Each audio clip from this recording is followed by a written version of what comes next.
Hello.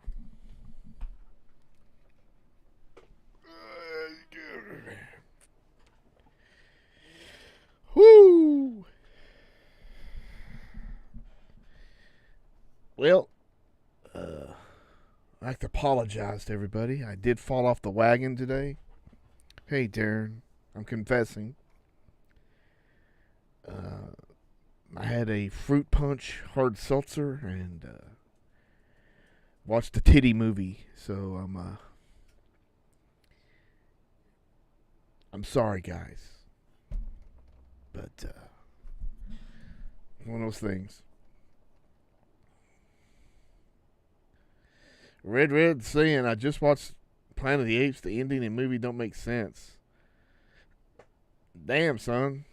Some good shit, man. I see everybody, Dirk and Blair, talking about X.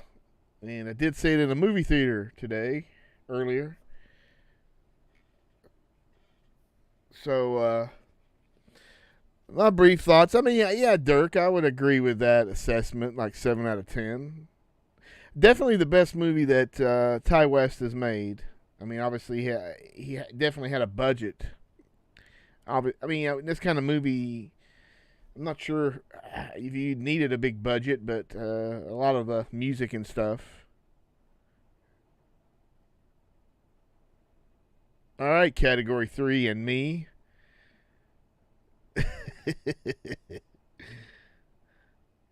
Yeah, I mean, like music licenses and stuff like that. Hello, John, Texas.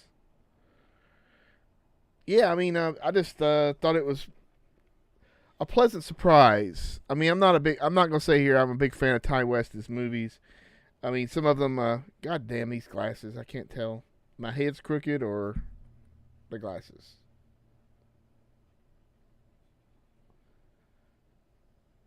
Let me straighten my head up. Okay. But, uh, I mean, House of the Devil, I thought was a lot of build up and atmosphere and then very little payoff. Innkeepers, I thought was not good at all. Curly Jaws, this is spoiling the end there, or the extra after credit scene. But but yeah, everything else was interesting. Got to see Brittany Snow's boobies, which was fine. I like that. A lot of male ass in this movie, elderly ass.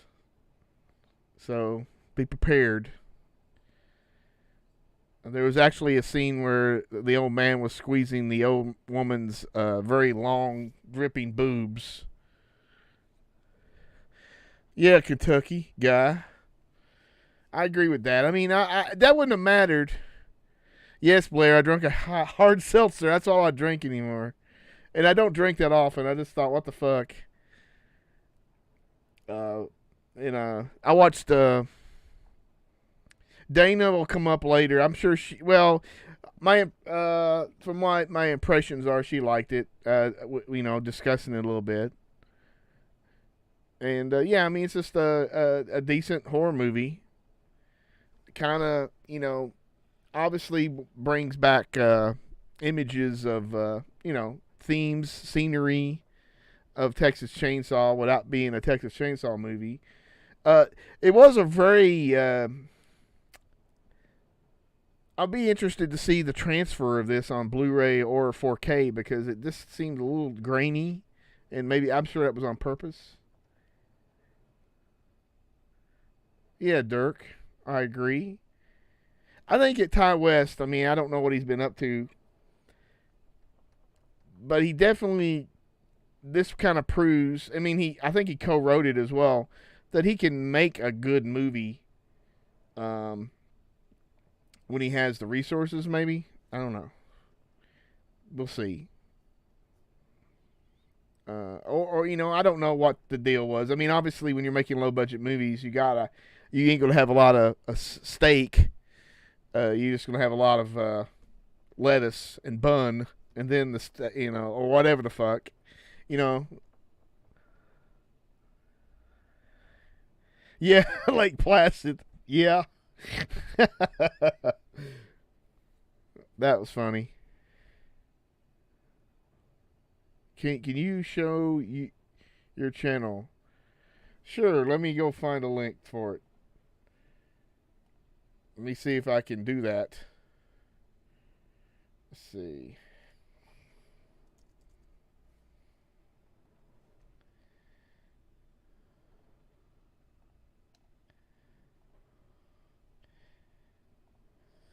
Oops.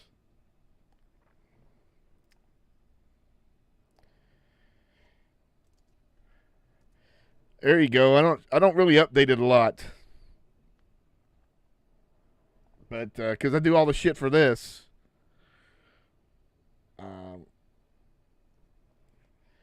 was thinking about doing something for it earlier, but I sold my soul to DEADPIT, so I gotta do it for them. All right, me. Okay. So, Curly Jaws is saying, do you think it had Rob Zombie vibes? I guess in a way, but I mean, a lot more restrained and probably, better than Rob Zombie. I mean, not crazy. You're welcome, Category 3. 23 and me. But definitely, if you want to see a decent kind of in the vein of a kind of a Texas chainsaw kind of movie, but definitely not imitating that. Definitely, yeah. Also, some psycho stuff in there, especially with some stuff in that little swampy area. That's what I saw or I thought of immediately, and I didn't really know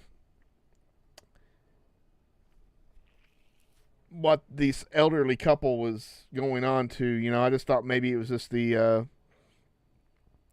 possibly the older lady was just out of her mind. Yeah, I mean, better dialogue. There was no any skull fuck you and all this stuff that Zombie would done. You can imagine. But the old lady would have been played by his wife, so that might have been interesting. But anyway.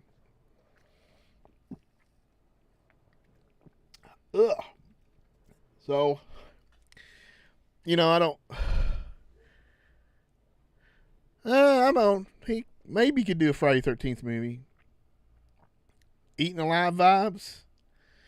I don't know. Maybe. I mean, a lot of that. I thought some of that movie. You're talking about the one that Hooper did. It was filmed. Seemed like it was filmed on a set. I got to get rid of this too. But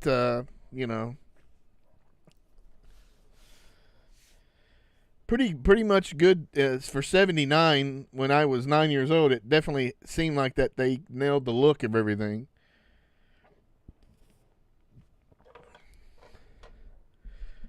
So a lot of sales going on.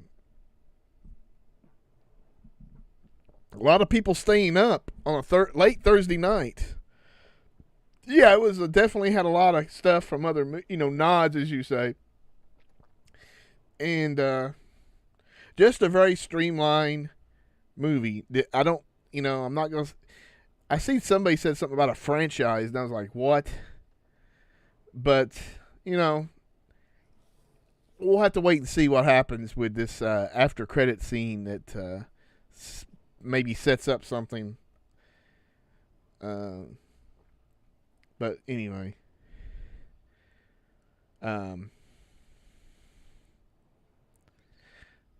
Yeah, a lot of slow burns. Sometimes the burn goes out for me. The flame goes out, especially with like Innkeepers. I mean, I could definitely say House of the Devil, when I saw it, was pretty interesting. I was enthralled enough to get the VHS, which I've never watched. I still have it somewhere here, but unfortunately the cellophane around it got ripped off or ripped to shreds, so I had to rip it off, and so it ain't. I guess it's lost its value. X universe, the X cinematic universe. It's all taking place in Texas.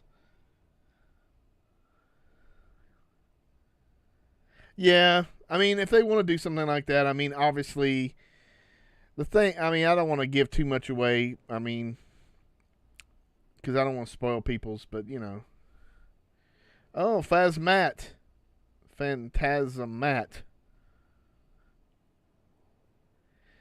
Yeah, we were going to go to Horror Hound, but we thought about it, and Dana, you know, I would have done whatever she wanted, but she made the decision that probably she wanted to see some of those the Thing cast, and a lot of those are postponed to like the next one, so we didn't go. Which, you know, I don't mind going, but I don't really get autographs, if all, anymore. But I was definitely up for seeing the vendors table for all the boutique labels, but you know, it is what it is. I can wait. So, getting back to Vinegar Syndrome's little halfway to Black Friday sale, I saw the boys staying up late and all that, and I was like, they're crazy for staying up on Thursday night and have to work the next day. Obviously, I was probably asleep before they ate supper. But they, I think, did they buy the movies that they don't even know what they are? The secret titles? I'm sorry, that's crazy. I'm not doing that. But, you know, to each his own. Now, I did buy, the only one I could really justify buying was the Thriller Cool Picture. Yeah, just too much. I did get that for $50. I know it's crazy. To me, it's crazy to spend $50. Yeah, they bought the bundle, man. They're high rollers, and I'm not gonna roll that high. Absolutely, John. There was Dana was thinking about getting me the 4K of Miami Confection, and I was like, no, I don't want that. I'm happy with the Blu-ray. It doesn't need to be any cleaned up for me. That's fine. But, you know, some people may feel differently, but, you know. Adam fan said, I bought the box. Oh? I don't know. I'm unfamiliar with the box. Maybe just a bundle. I don't know.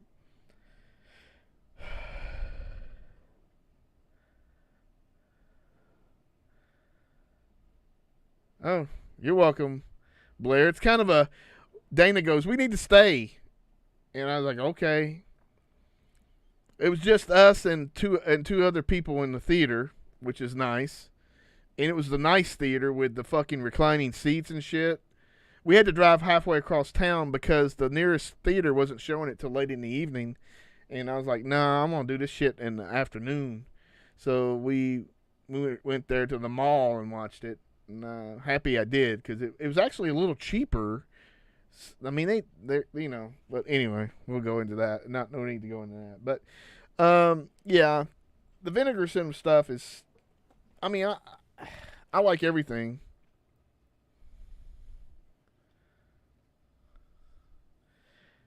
Yeah, I guess so, Matt. That's not too bad.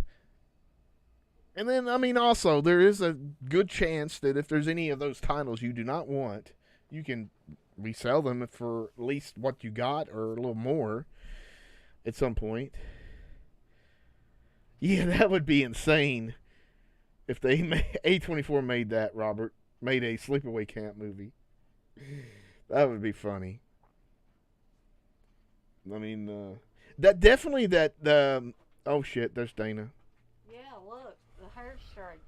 Oh, nice. I didn't know he was going to do it now. I just went in there. It's old Dana or new Dana. The old new Dana. Yeah. Yeah, I saw that, Adam. But I'm interested in seeing the Thriller, or they call her One Eye. I'll probably end up watching the U.S. cut. I don't think I've ever seen that. It's a little shorter than the. I think it's 10 minutes shorter, maybe.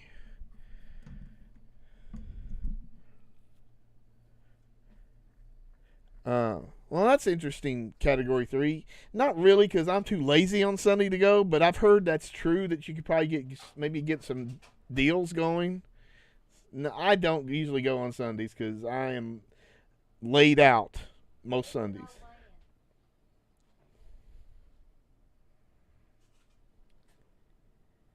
Yeah, Summer Camp Nightmare would be nice to get, or on something cleaned up a little. I'm not really, John. I don't think I think one time I got around $100 on one of these Black Friday sales, and I was like, luckily I had the extra money, and I was like, well, but normally I do not spend that much money, but I did spend $100 on movies because Kino Lorber's got a sale going on to like the 19th, so I did buy some off of there. Let me see if I can figure out what I bought, because I can't even freaking remember. But I did get the Antichrist, the Italian Exorcist ripoff movie, which is pretty cool. We got dogs barking. Oh, that crazy dog next door brings me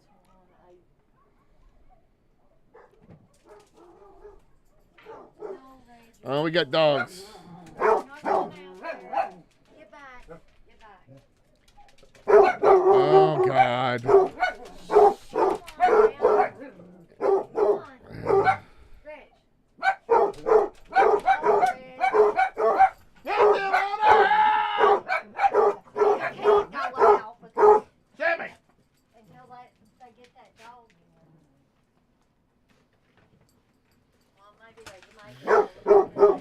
Oh, please get him. I am protesting.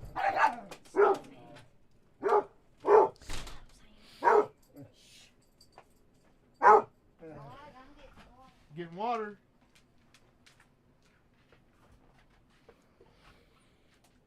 My Kino order has not shipped.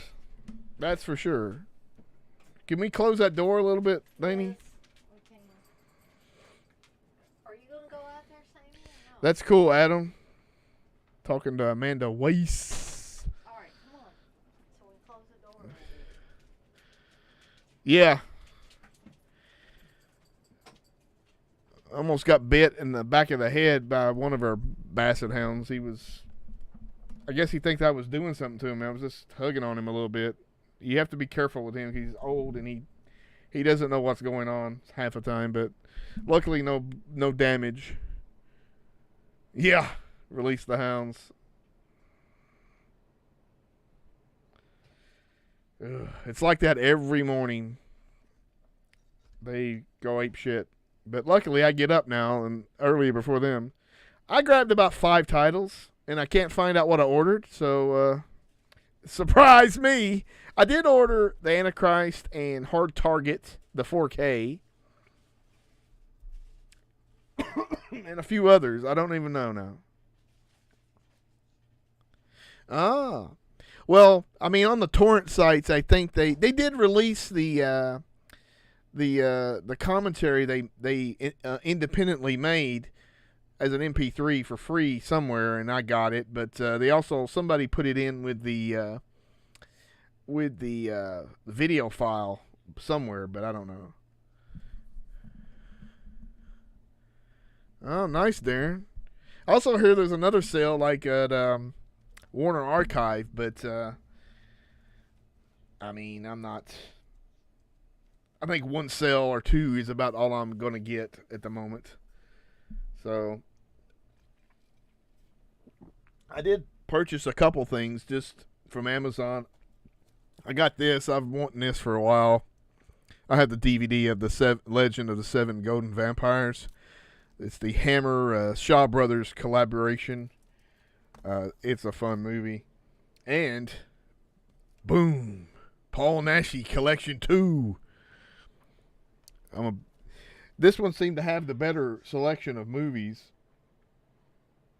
So I'm going to probably check one of these out possibly later. Probably the Paul Nash set. Yeah, Dirk, that's good. It's a good selection. Yeah, I heard. I always thought they already came out. Was someplace in like Germany called Turbine is going to put out a Texas Chainsaw Massacre 4K, but I for some reason thought it might have already came out. But I don't really pay attention that much because I'm not buying that. You can check Diabolic and see if they have it or have it listed as coming soon, because they always get foreign stuff. And I'm very interested in this one movie. I'll have to look it up. It's on Diabolic, and it's a Japanese kind of a giallo thing. Giallo homage. Let me see if I can find the title. I keep forgetting the title. But the thing's under 80 minutes, and that's kind of hard for me to do that. It's called Maniac Driver, and it's like $30. But it's just hard for me to spend that kind of money on a hour and a few minute movie. I mean, it just seems like I want more for my money. Whew. Leatherface, Texas Chainsaw Massacre 4, the new generation or whatever the fuck it was, on 4K. Nice. If that was true, it's surprising that they didn't want that movie out. Zellweger and McConaughey. Oh. Yeah, Leatherface Massacre 3 is a very... It's like almost like the one nobody ever talks about of those 4 original movies. There's Dana.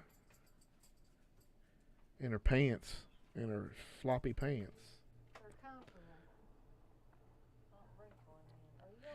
Hey, Cinema Murder Drum. Yes, I like that one too. Brandon, do you want out? Come on, buddy. Oh my, Dirk. That's an interesting coincidence of what they did with the time of that new one. I'm not a big fan of that with Ashley Judd. I just thought that was kind of a weird movie. I mean, I guess you could see her nude some way, but Curly Jaws for the block. What are your thoughts on New York Ripper? Well, hell, son, I love it. I mean, it's just it's really nasty. I mean, it's a nasty spirited movie, and I don't have the 4K of it. I do have the Blu-ray release of before that was mastered in 4K, and I think that's good enough for me. It's just it is a mean-spirited.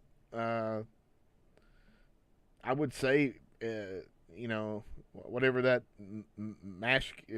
masochistic kind of thing, where against women and stuff. I mean. But it is what it is. I didn't make it. I just think it's crazy, and that's why I like that kind of movie, because it's so not what it's so out of bounds. It's not a something like that can never be made today, and maybe it shouldn't be, but it was made in 1980, and it's crazy and it's good. The Beauty Killer? I don't know. Robert Long's talking about Harry Connick's Jr. performance in Copycat. I always remember about him talking about squirrel covers. Do I prefer Argento or Fulci? That's kind of a hard... they're all hard questions. That's a hard question. I mean, if you think about Argento, I would have to say he's. If you look at the movies, the Fulci movies are not known for their. I mean, they're not perfect. Some of them are really goofy.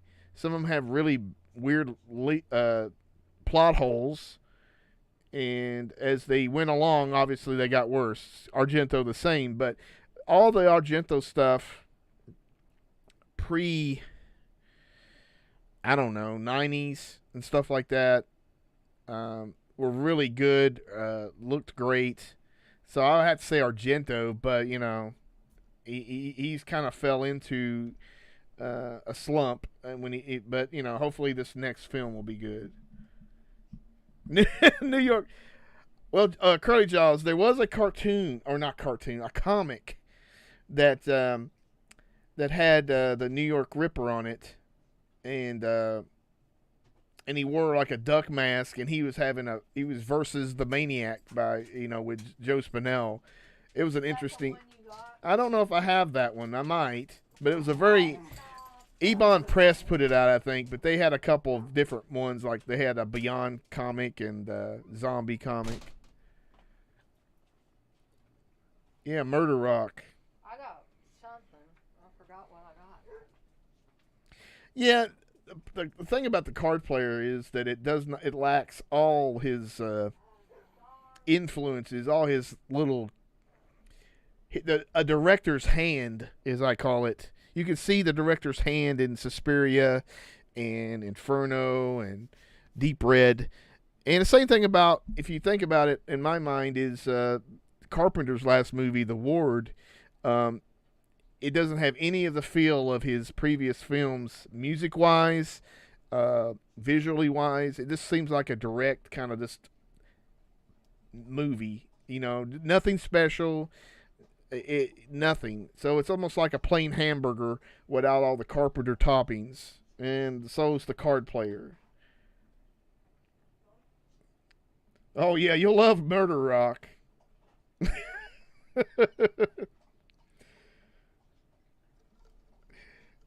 Fulci with dancing girls and shit, or no, it's like a flash dance, kind of. Except people are killing the dancers. And it's got early video shit. It's very, very... I guess he had some money for that. Because I guess it was a good idea for a film. But, I don't know. I don't know if I would call it that. But, there's a great release of it on Blu-ray. I forgot who put it out. Maybe Mondo Macabra. But offhand, I can't remember. Yeah, I mean, he directed a lot of films. I don't know of any. I know, like, a Perversion Story in '69 is like. I know he probably did something before that, but that's the earliest one I know of.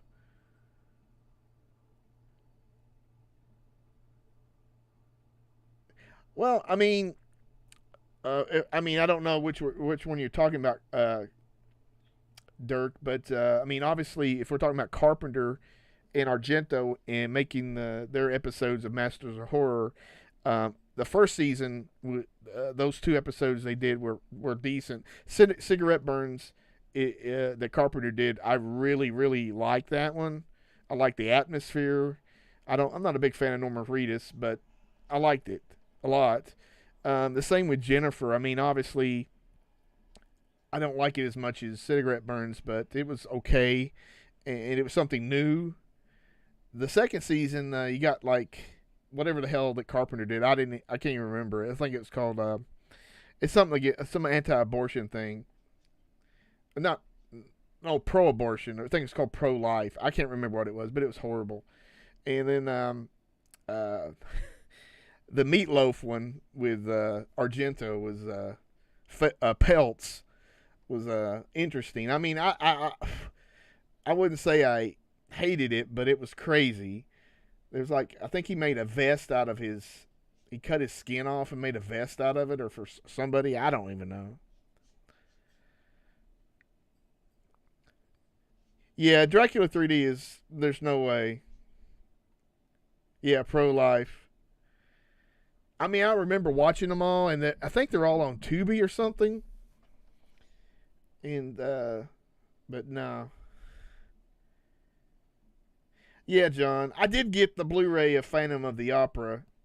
I had the really out of print one at some, I think Artisan or somebody did a long time ago, and there's some stuff there that's kind of cool. It kind of seems like a Terry Gilliam kind of thing, or I'm not sure, but anyway, it's not good, but there was some good stuff in Masters of Horror. I mean, it started off strong with that Don Coscarelli um, episode. But some of the episodes are really clunkers. But, you know,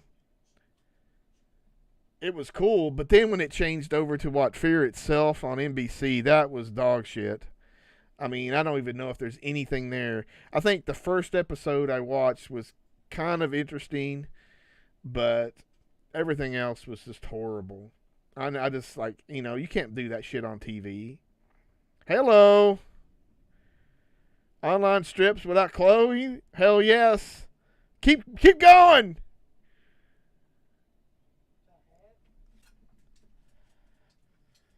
I'm getting a...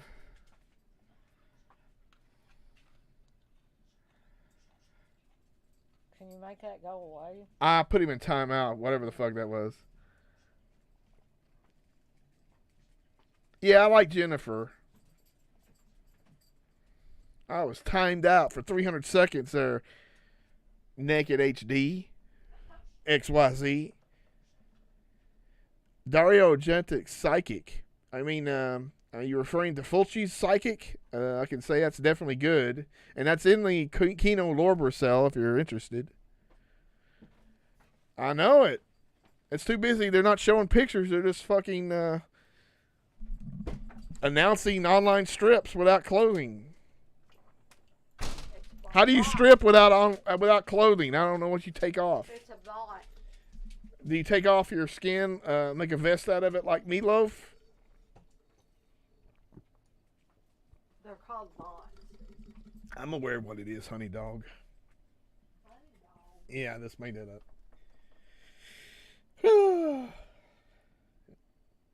And I saw... Let's take a look. Let me see if I can get my...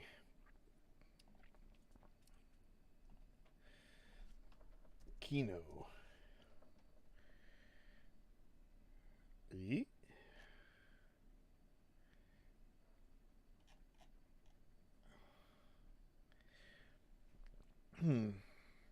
There is a Kino Cult application to stream movies. It's free, apparently.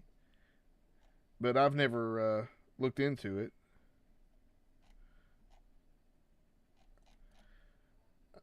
Let's see.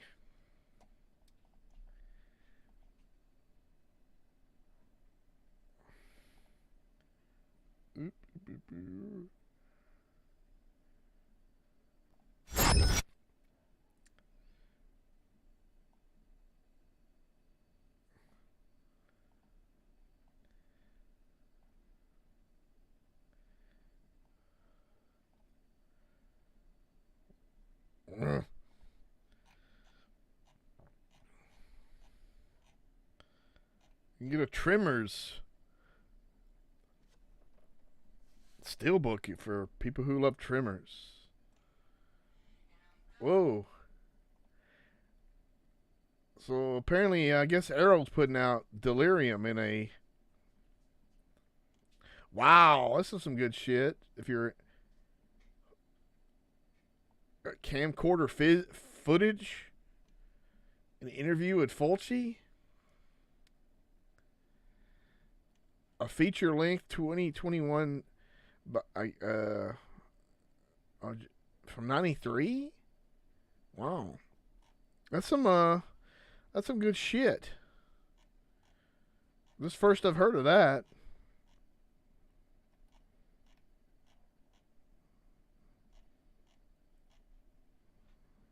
Gore in Venice, which is Giallo in Venice. I don't know. It's a good price, I guess, but. And then we got Hotel Fear coming out from Mono Macabre. They said it's live.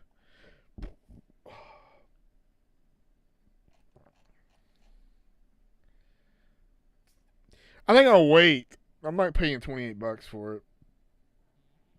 I'll get the retail version for $20. Fuck, that's crazy. This is pretty good. The Hakuku the Goblin. If you haven't, you might want to look into that one. Howl at the Devil, Paul Naschy film. It's really good. Of course, Santanico Panadamum is good. Panic Beats, another Paul Naschy movie that's really good. Another Paul Naschy movie, Beast and the Magic Sword, which is okay. It's not a favorite, but it is pretty good. It's talking about the perversion story. There's the Fulci movie right there.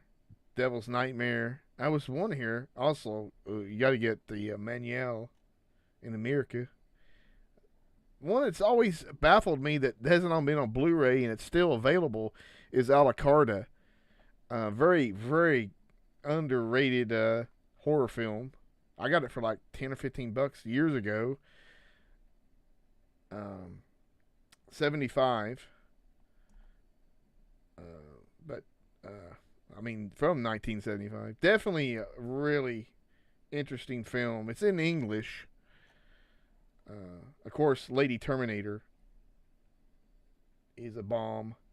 You got to get that.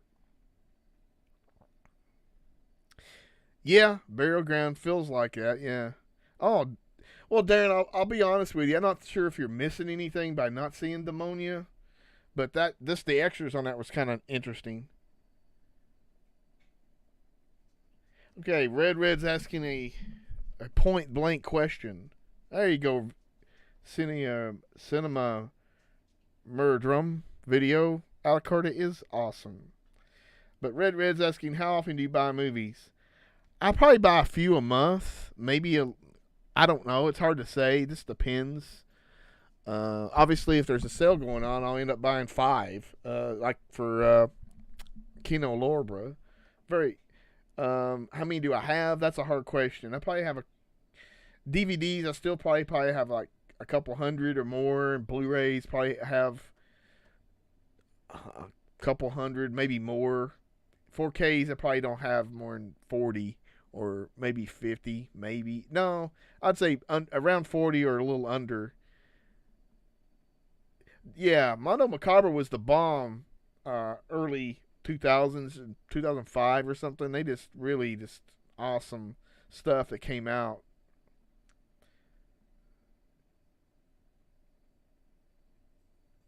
Oh, I see what you're saying, Category 3.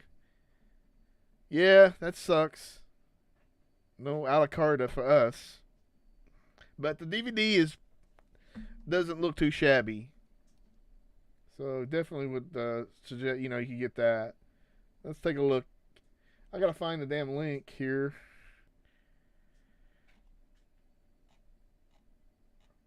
Definitely getting this. The director's cut of Star Trek The Motion Picture on 4K. September, so I got plenty of time to waste more money. Oh, God. I heard Wes or somebody was buying Meat Cleaver Massacre, and I just tell you, it's really bad. I don't know if it's bad in a good way either. X gonna give it to you. This is weird. If you notice her face, she only has these freckled marks on one side. And I was like, how did she get that? Did she fall asleep in the sun and bring out the freckles just on one side? But obviously those are not real because if you stay for the after credits, you see a different version of her. And I'm definitely getting a few dollars more on 4K.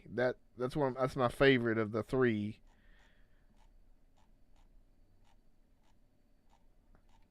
All right, we're not finding it. Let's see. Kino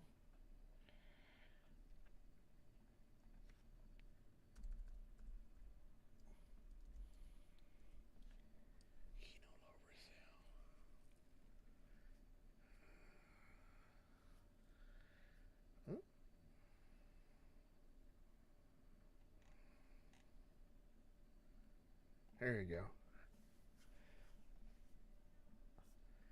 go. Oop. Let me see if I can. I gotta do something because I can't see. I'm not a big fan of Conquest, man.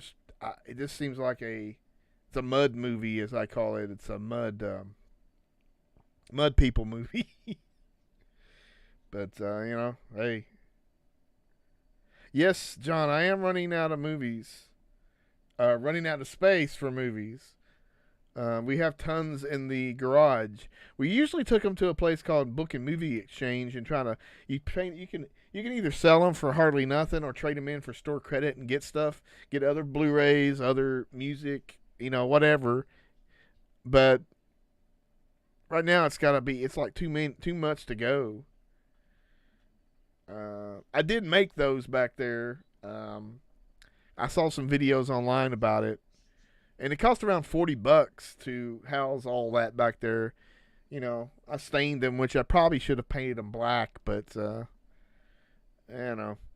guess when I move from this house, which will hopefully be in a couple years, as I want to get a bigger house, I'm gonna have to take those down. It's probably the wall's gonna look horrible, but I'll try to paint it or something. I don't know. Anywho, let's Kino Lorber. Let's see if this is showing. Let's see if Kino Lorber. Kino Lorber.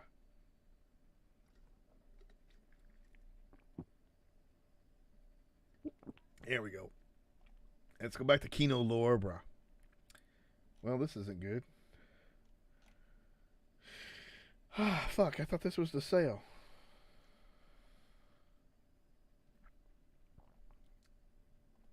You big dummy. What? I did a search. Oh, here we go.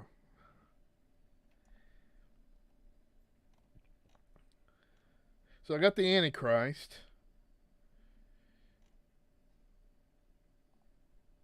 That was $12, which is, it's that's expensive, or on the expensive side. Usually they're around $10. Definitely Baby Blood is a really kind of a gory movie, like they say. It's a French film, but it's dubbed in English. It's fine. But yeah, it's kind of it has a Raimi feel to it to me, but as far as like an Evil Deadish kind of thing. But let me see. This one I wasn't impressed with, the Black Rights, and it's from that director that did Delirium. If you listen to our last Eurocult show, he made this one right after that one and had all the hot chicks from that one in this movie. At least that's the way I believe, if I remember correctly. You got Blue Monkey, which is not a monkey. It's a big bug. Yeah, I like that movie. Burn is pretty good. It's a black and white film. British, I believe. Kill Him. You can get big Cannibal Apocalypse for like $10. Oh, Jesus. Get him outside. Get him outside. Get him outside. Get him outside. He won't go. Get him outside. Here, just. Come on, Oh. He still ain't gonna go. Get back in here so you're showing. Water. Sammy. Spray him with pepper spray. No, I sprayed him with water. Come on. My heads are ringing. No, Dirk. They made an Italian movie sometime in the 70s. I don't recall when, but it's a Italian Exorcist ripoff called The Antichrist. Definitely, you can imagine. It's not like that Turkish one where it's that's like they refilmed the entire movie, but it's pretty good. There's the Conquest. I just never cared for it. I'm not very much into many of those kind of like I was, like they used to call them sword and sandal movies. but I mean, obviously, a lot of sandals, but a lot of swords and fighting. Like was it Iron Eagle? Not Iron Eagle. Iron Master. I don't remember. Just some other stuff. Let's see. Curse of the Undead is a really cool vampire western. It's a Universal film. If I was pretty sure of it. Death Rides a Horse. Deep Star 6. Not bad. Diabolical Dr. Z, which is one of the only Jess Franco movies that I like.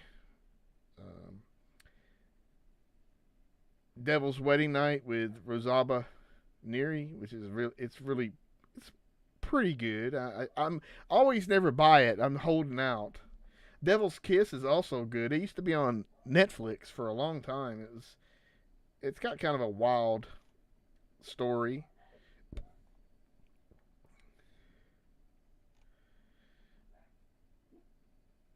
I don't even remember what I ordered. Enter the Ninja. I did order that. I finally pulled the plug on that one. So I have all 3 Ninja movies on Blu-ray. And this might be good. I've got it on video file. Is this film worker? It's basically, as you can see, this guy worked with Stanley Kubrick. So I think I started watching that and just kind of changed.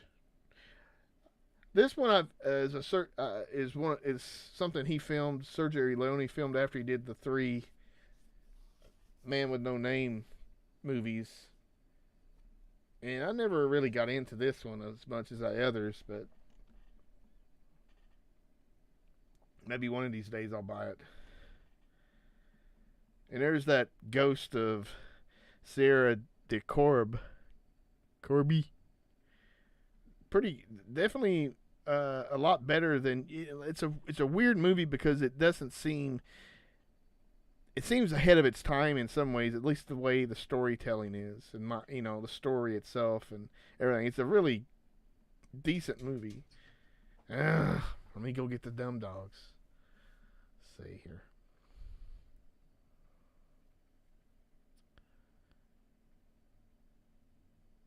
Yeah, Cinemerdum. I did remember that. I thought that was what I heard it. Gary Oldman did the voice.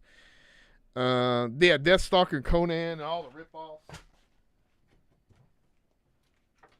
Come on, Bree.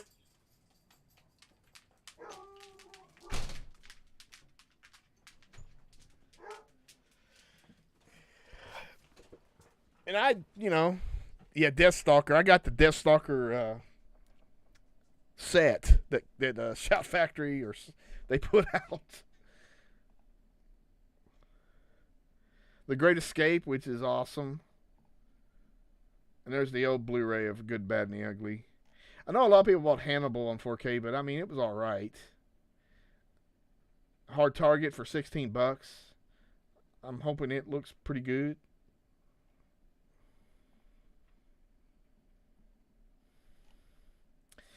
House of Whipcord, I did not get.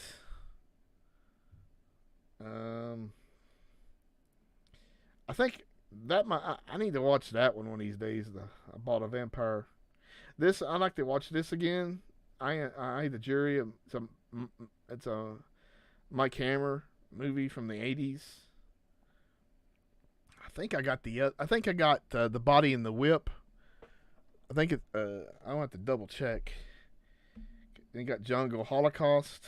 So you got some crazy films here for decent prices. They definitely do not when they have a sale, they really lower the price to around 10, 12 under $10 movies. You got the double feature of the 2 films that are kind of Mario Bava did that are kind of just a re-edit of Lisa and the Devils, the original version, and the House of Exorcism is the kind of the recut of it that they did. I got Love Butcher, I think. because I keep on thinking about West saying "Love Butcher, Love Butcher." Let me see here, because I can't see the streaming. Do I know anything about the House of Exorcism and Lisa and the Devil? Well, I find them entertaining. I can tell you that. I mean, I do know from listening to extras and stuff that they basically recut the film and redid some shooting to kind of change the story into an exorcism movie, and thus you got House of Exorcism, and then you got Lisa and the Devil, which is the original story, original version. And I mean, Telly Savalas is really good in it, and Elkie Summer, which if you're old as me, you remember seeing her on television all over the place in the 70s and 80s. But it's a decent film. It's kind of a little artsy fartsy, but you know, definitely it's not boring or anything. So, I mean, you know, when you have a movie like that and you have two different versions of the same film, it's hard to, you know, I would just probably pick Lisa and the Devil first, and then at some point watch House of Exorcism just to get the differences. And if you're a Bava fan, I think you probably would want to get that. There's so many. I have most of his movies on either DVD or Blu-ray or both.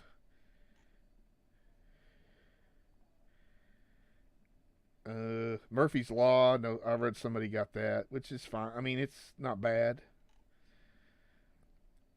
I've never saw this one, and I don't know if I ever will.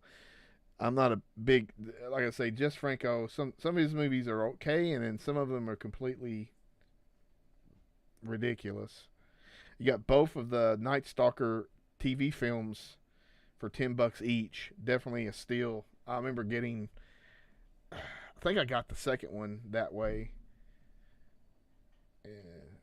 Dana got me Night Stalker, or I bought it. I think she got it for me, and it was a lot more expensive than that at that time. Yeah, Nosferatu. I have a DVD of it. I haven't upgraded it though.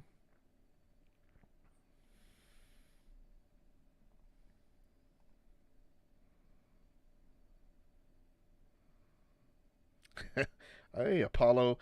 Yeah, we did a video of that. We showed House or Hell of the Living Dead at a convention. I don't even know what happened to that.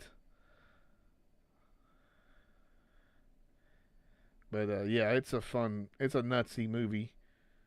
Yeah, FX they actually, remember they made a series out of FX the series for a while on TV. But yeah, FX was good. I don't recall the second one, but I definitely remember watching the first one. Panic is another Italian film. Yeah, so I mean, $8. I can't really say 100% that I would recommend it, but you never, if you want to take a chance, it might be to your liking. If you like those kind of crazy Italian films. And yep, a Porky's double feature for those who still like Porky's. And I was tempted to buy the Steelbook as well, but maybe next time. Or maybe not. I think a 4K is coming out, right? So I did buy this, and I think I spent the whatever, $20 or so, whatever it was at the time. It's okay. The 3D is okay as well. But I don't know. It's a little scratchy. I'm gonna say that the print's not being super cleaned up. So sometimes that kind of affects the 3D. Rituals, if you're into that. I had a DVD of it that came out in Code Red. I know Code Red put it out a couple times, or at least maybe Scorpion did. Schoolgirl in Chains I was going to get, but I decided to wait because they always seem to have that one.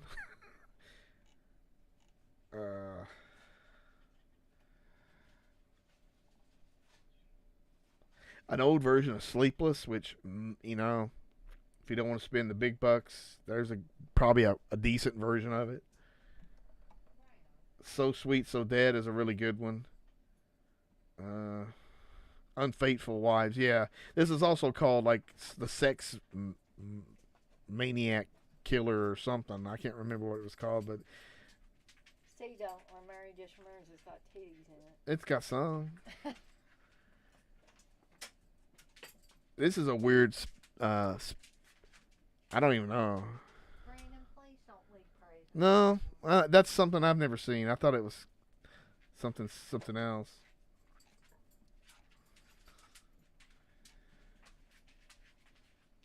This is a really. I only have a DVD of it. I should have bought it this time, but it's a really good movie. Sudden Terror. I used to watch this on TV when I was a kid a lot.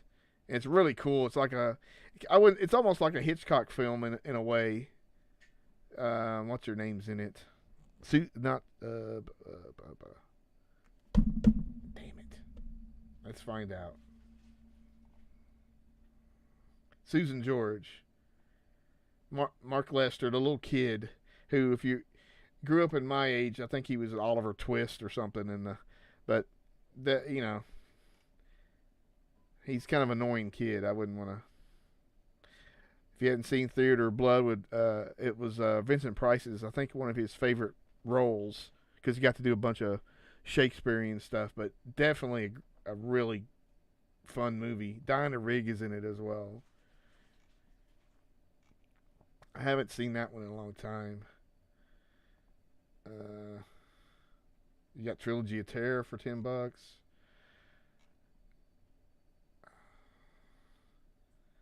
Up the Creek, if you want to go back to HBO days. And of course, Werewolves on Wheels. Definitely, the werewolves come in at the end.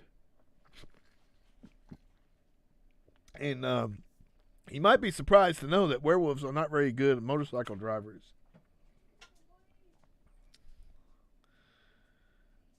Yeah. Oh, okay, Apollo. Let me see here.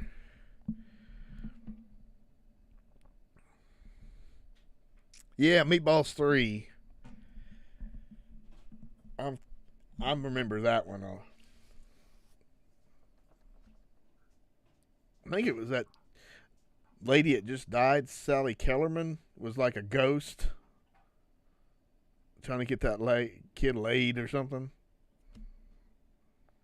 And Spiral Staircase. Yeah, it's definitely a good black and white older film for, just really good. Yeah, that would be a good idea for a tournament or a tournament.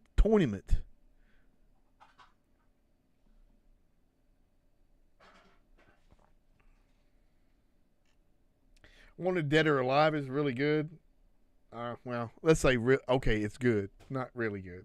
Body and the Whip, I think I got that because this is one of the Baba movies that I got on the original Baba set on DVD. I don't know if I've ever watched it, so I need to watch that one. And that's it for the sale. Some good prices, definitely. Like I say, if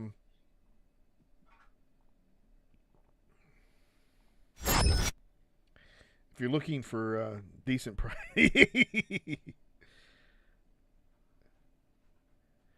Yeah, man. Have you had any drop frames yet?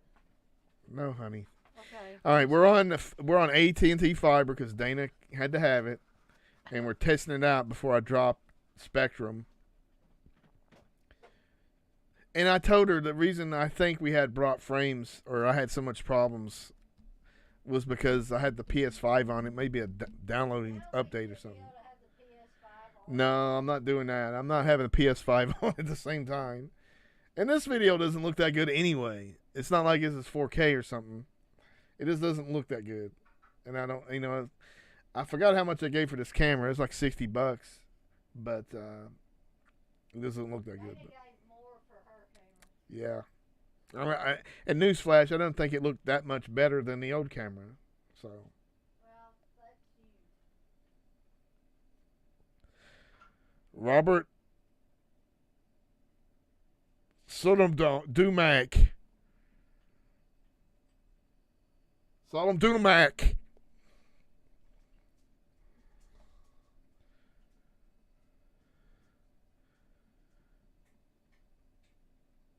Oh, I know you're talking about that. Yeah, that is true about the spiral staircase.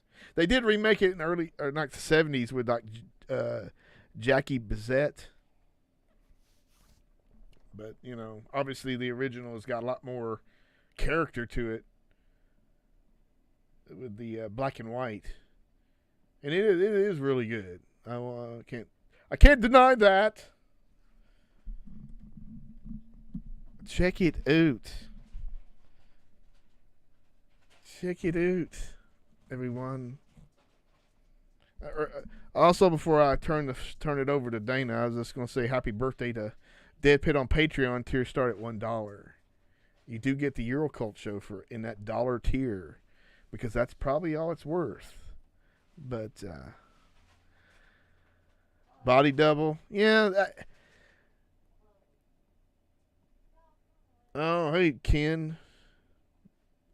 I only bought the I only bought the Thriller 4K. Dana did buy me the Hard Rock Zombies and Slaughterhouse Rock double feature, which the latter is really fun, and the music is really good too. The little theme with Devo did the music, and then Tony Basil's in it, and I used to tape that a lot.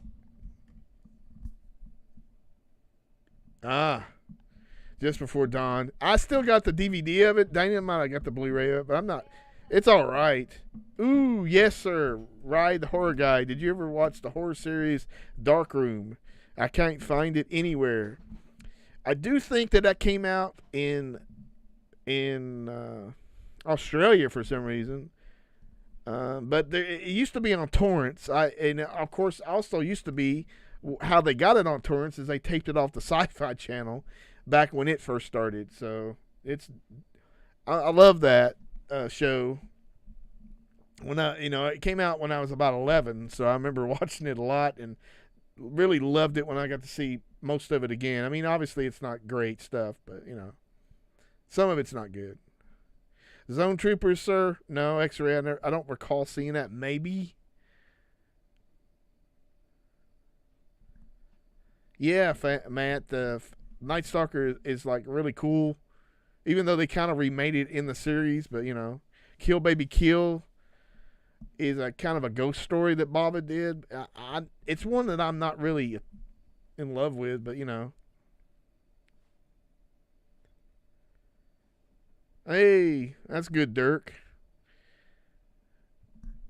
I know Darren saved all my old episodes, or at least some of them, so some of them are out there on the Patreon. I remember taping the first one on. I had a boom box playing music or something because I didn't learn how to do all the stuff with editing, which if you ever use Audacity, there's nothing to it, but it took me a minute before I got into doing other stuff, but there it is. Dana? What's going on?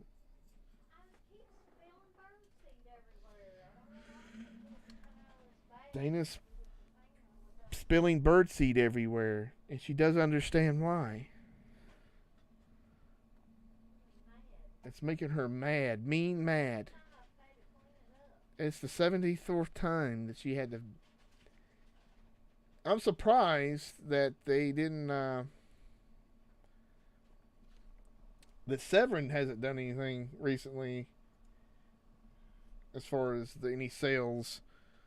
I guess they had a sale earlier. What?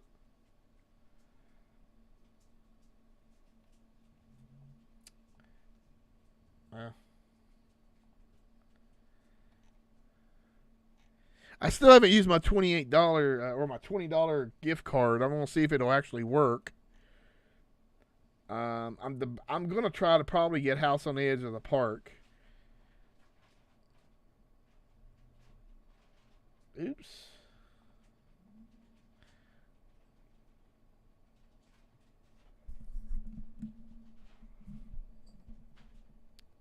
I'm sorry. Let me catch up here.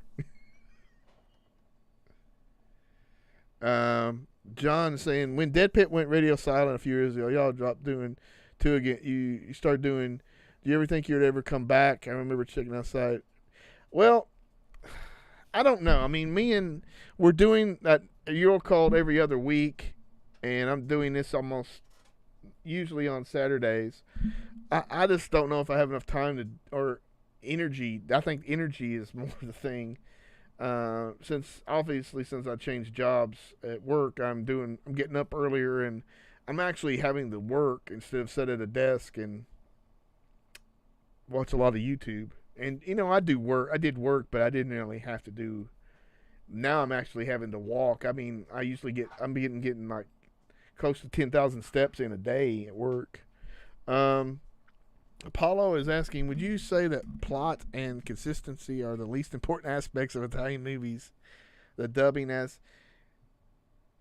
yeah, I mean, the dubbing of those movies makes it, almost of any movie really, makes it a little bit weird. And Italian movies are, the ones that I like, and I'm sure everybody else likes, has this crazy absurdity to it as far as like over the top one thing, either over the top sexuality, violence, gore and stuff. So I mean, it's otherworldly when you do that with dubbing. But yeah, Dirk, I'm not hurting for cash at the moment. I since I switched my job, I've been getting paid like from the other job and then my new job, and then got my last paycheck and I get another paycheck. So I've been stacking up the cash, but I'm gonna have to save a lot of it. But yeah, I spent a lot. Neon Maniacs. Yeah, it was a fun movie. But yeah, I don't know if I was really connected to it. I did buy it. I think I sold it or something, or I got it by mistake. I don't remember now. It's been so long. Yeah, I'll have to. Hopefully, I won't have that problem, Darren. But you never know about the replacement disc. Jeez. Yeah, that's true, X-Ray. I mean, obviously, we're talking about. I mean, there's crazy shit in Italian movies back then. I mean, you could never do some of that stuff now, and that's why I think that's in some ways it's good, but in other ways it's like, why are we going backwards? But whatever.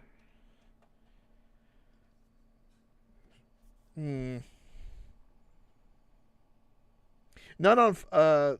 Somebody released it on DVD. I think it was at Maya, or was it that other company that was really short-lived that released Doors to Darkness, Dario Argento's TV show. Somebody released a DVD before the 4K or the Blu-ray of Four Flies, but I think that's the only one on Blu-ray.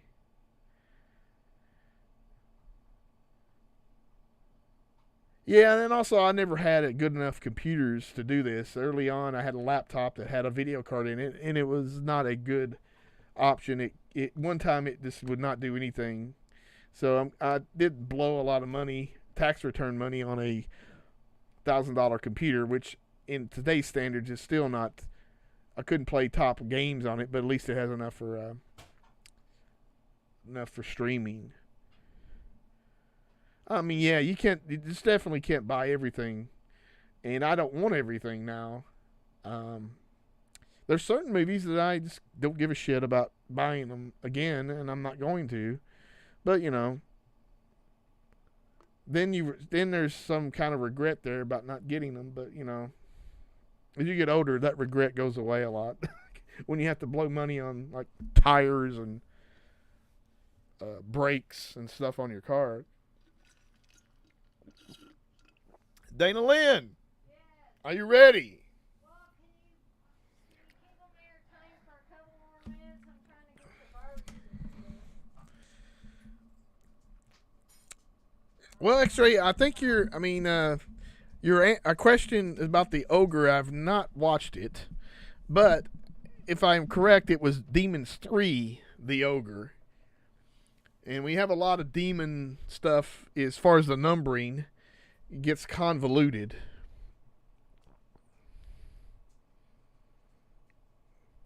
But no, I've not seen The Ogre. I've seen the beginning of it. I know it was. I think it was likely a TV movie that Bava did, Lamberto Bava. But yeah. Well, hey Dirk, that's fine.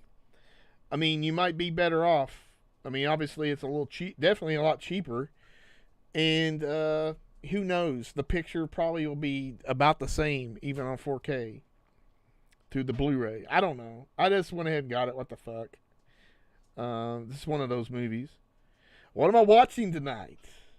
Well, before when I had my hard seltzer, I was watching Beach Babes from Beyond, a full moon movie from 1993 with boobies, and that's my thing now. When I have like some kind of alcohol drink, I watch some crazy 80s or 90s movie with a lot of boobs. But I'll probably be watching The Werewolf and the Yeti from Paul Naschy Collection 2 would be my guess.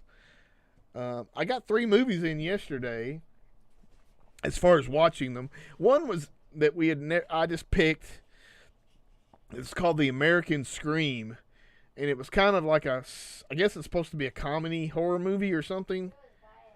It was really, really, it's crazy. But it had some really good special effects in it as far as gore and stuff. This family went on vacation in basically this town or something. There's no kids or young people around, and because it's basically where the parents go to dump their kids, and hopefully they'll get killed by the locals. And what's his name? Buck Flowers was in it for a while.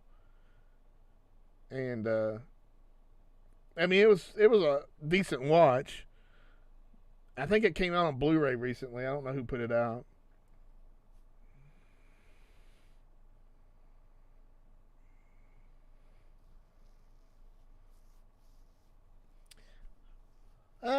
I don't know, Apollo. Really, horror and Bava.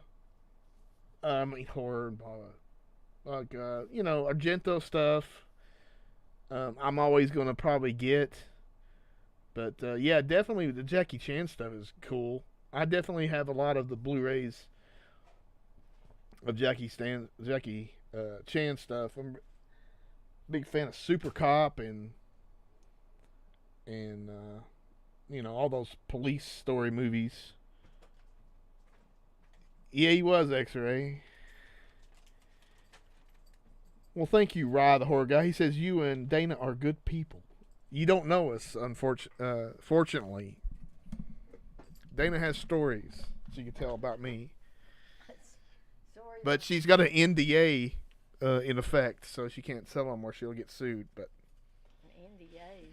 Non-disclosure agreement. Who have I got that with? Me. You can't tell anything bad about me. Did you talk about the movie that we Yes. went to see today? Yes. Okay. But here comes Dana's point of view. A female.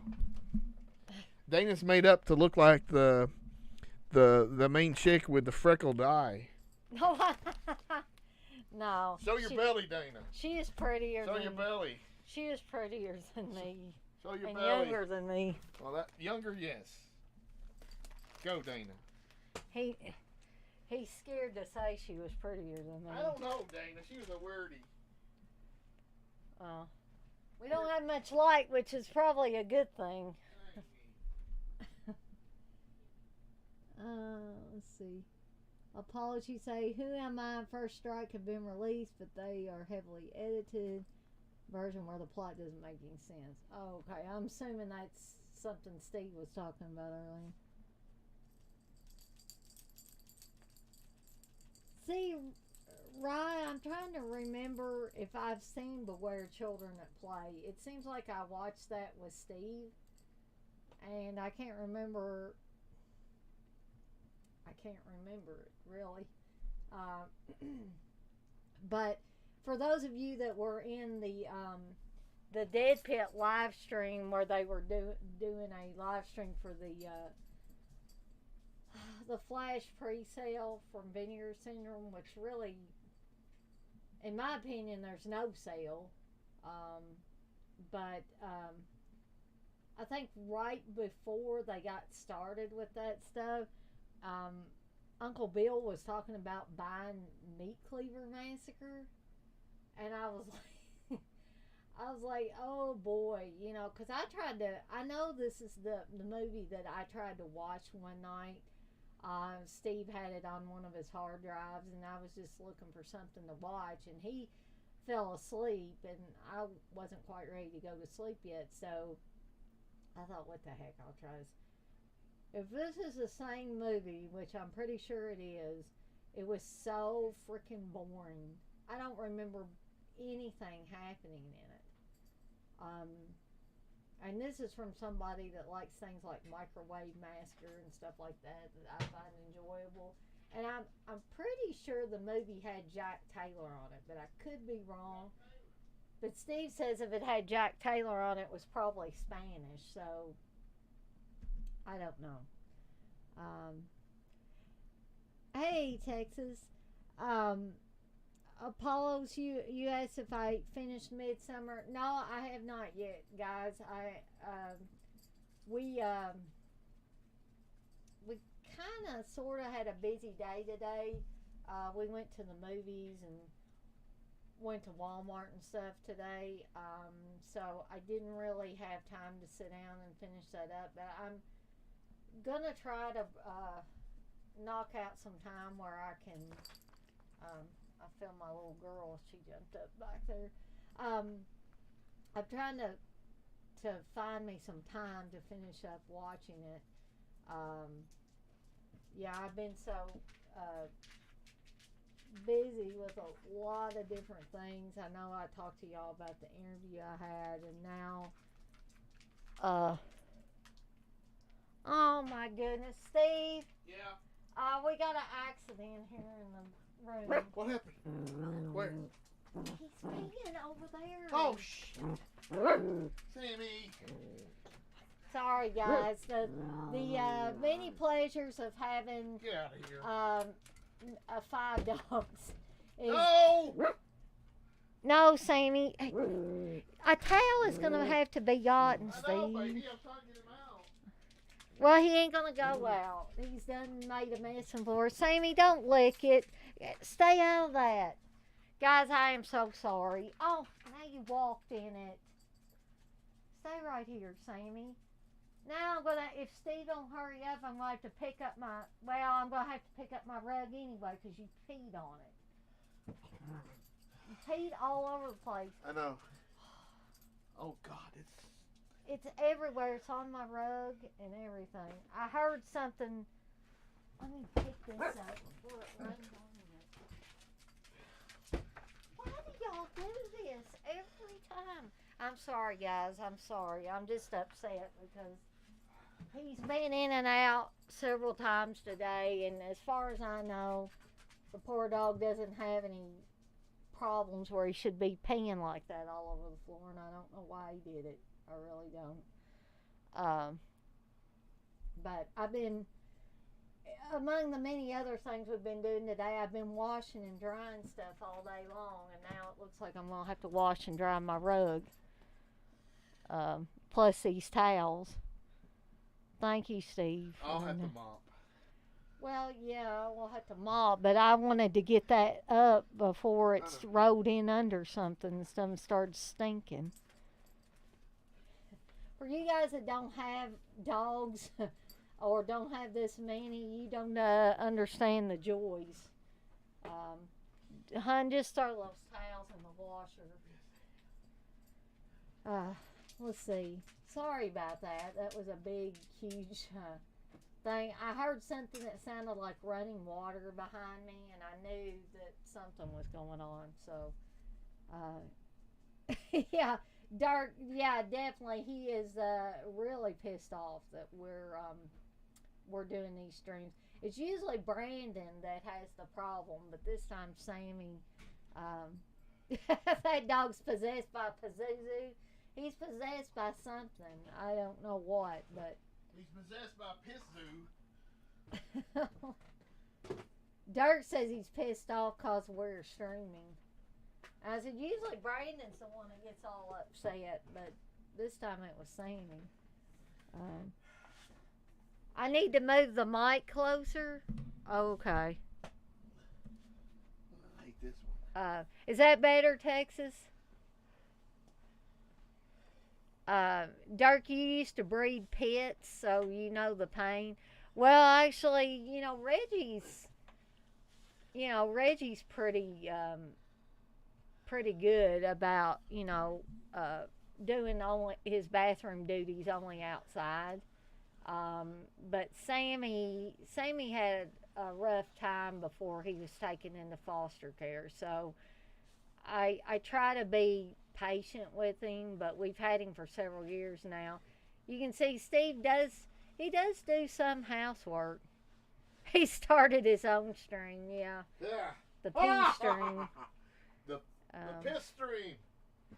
Okay, Steve, I don't know. Can you adjust this microphone? Because I guess Texas can't hear me good.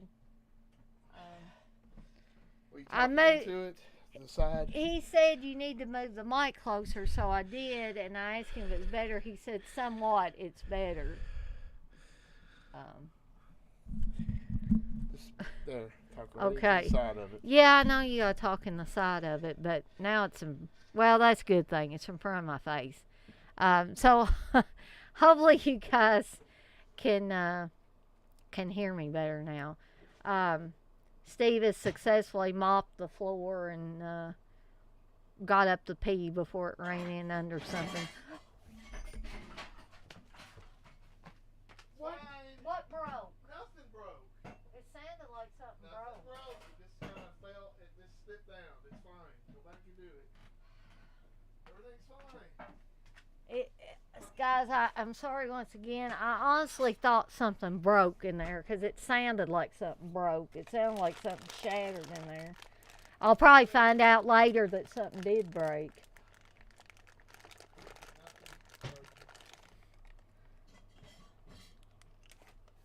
I know there were some glasses sitting on top, or glass things sitting on top of that wooden. Nothing broke. Okay.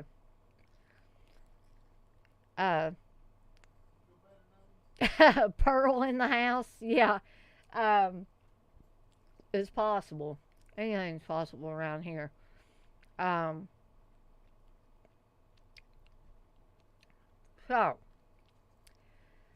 what was I talking about before all that craziness started? I think I was getting ready to talk about what I thought about the movie we went to see.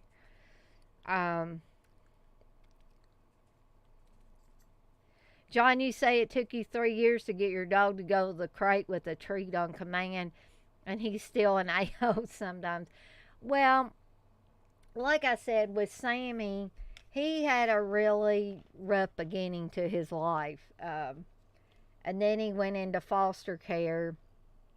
Evidently, according to his foster mama, he was part of a hoarding situation. And Lord knows what that was like for the poor guy. And he could have gotten abused and a lot of other things. So I'm not really sure of what all went on with him. But, it's like kids. If kids come from a bad background, then they're going to have problems. And the same is the case for the dogs, too.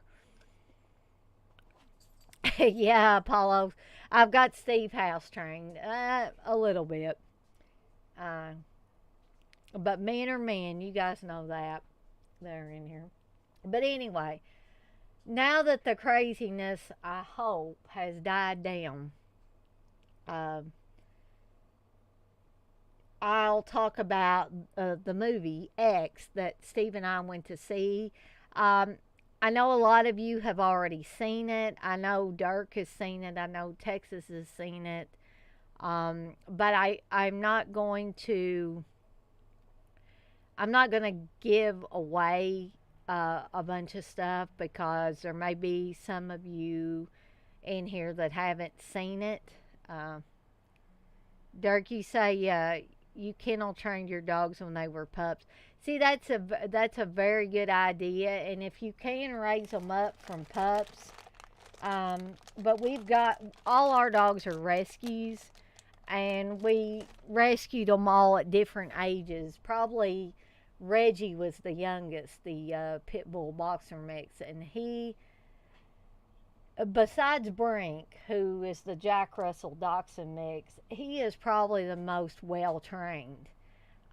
We got him when he was 9 months old, so he was less than a year old when we got him. Um, and Darcy is pretty young, our newest dog. I figure she was probably about a year or so when we got her, and she still acts like a puppy. So,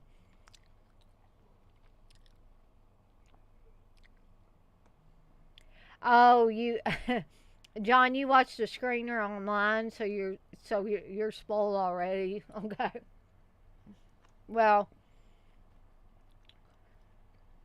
basically, I'm going to tell you, whether I liked it or not, and and I did like it. I think Steve said that he thought it was Ty West's best movie. Now, I personally liked House of the Devil. I know some people didn't. Um, that they didn't feel like House of the Devil had a good enough payoff or not any payoff or whatever. But I liked it, and I also liked X. Um, I can easily say it's my favorite movie of 2022. We're not much into 2022, um, but I just think unless something comes along later in the year that really knocks my socks off, this is probably going to be my favorite movie of the year. Um, well, Apollos, you say you haven't seen X, but you would be interested to hear if it goes deeper with the exploitation side of pornography. Now, there are scenes in there, but I don't feel like the actual sex scenes that were supposed to be part of the porno that the people were filming were that exploitive. There is a scene where after I guess a pretty steamy sex scene, um, the Brittany Snow's character is wiping what appears to be semen off of her ass. And I'm not trying to be vulgar, guys. I'm just saying that's literally what happens in the movie. And I thought that, that's kind of gross. But I guess they were trying to show a little bit of what goes on behind the scenes in porno films, which I'm sure that does quite often. But overall, I would have to agree with Dirk that the sex scenes were pretty tame compared with an actual porno. Um, Even when the one girl decides that she wants to be in the porno film, Steve's behind me making faces. Hers wasn't exploitive at all. Steve, stop. Steve's just messing around. Um, Even when the one girl who is basically the sound girl decides that she wants to actually have a sex scene in the movie, um, it basically shows her like maybe it shows some side boob on her, but not full on. It definitely doesn't show full frontal. She's still got her underwear on, her panties on, and she just basically climbs up on the guy and is, you know, revealing his penis. But then they basically don't show anything. Um, and the rest, I think the rest of the sex scenes, as Dirk said, they're pretty tame.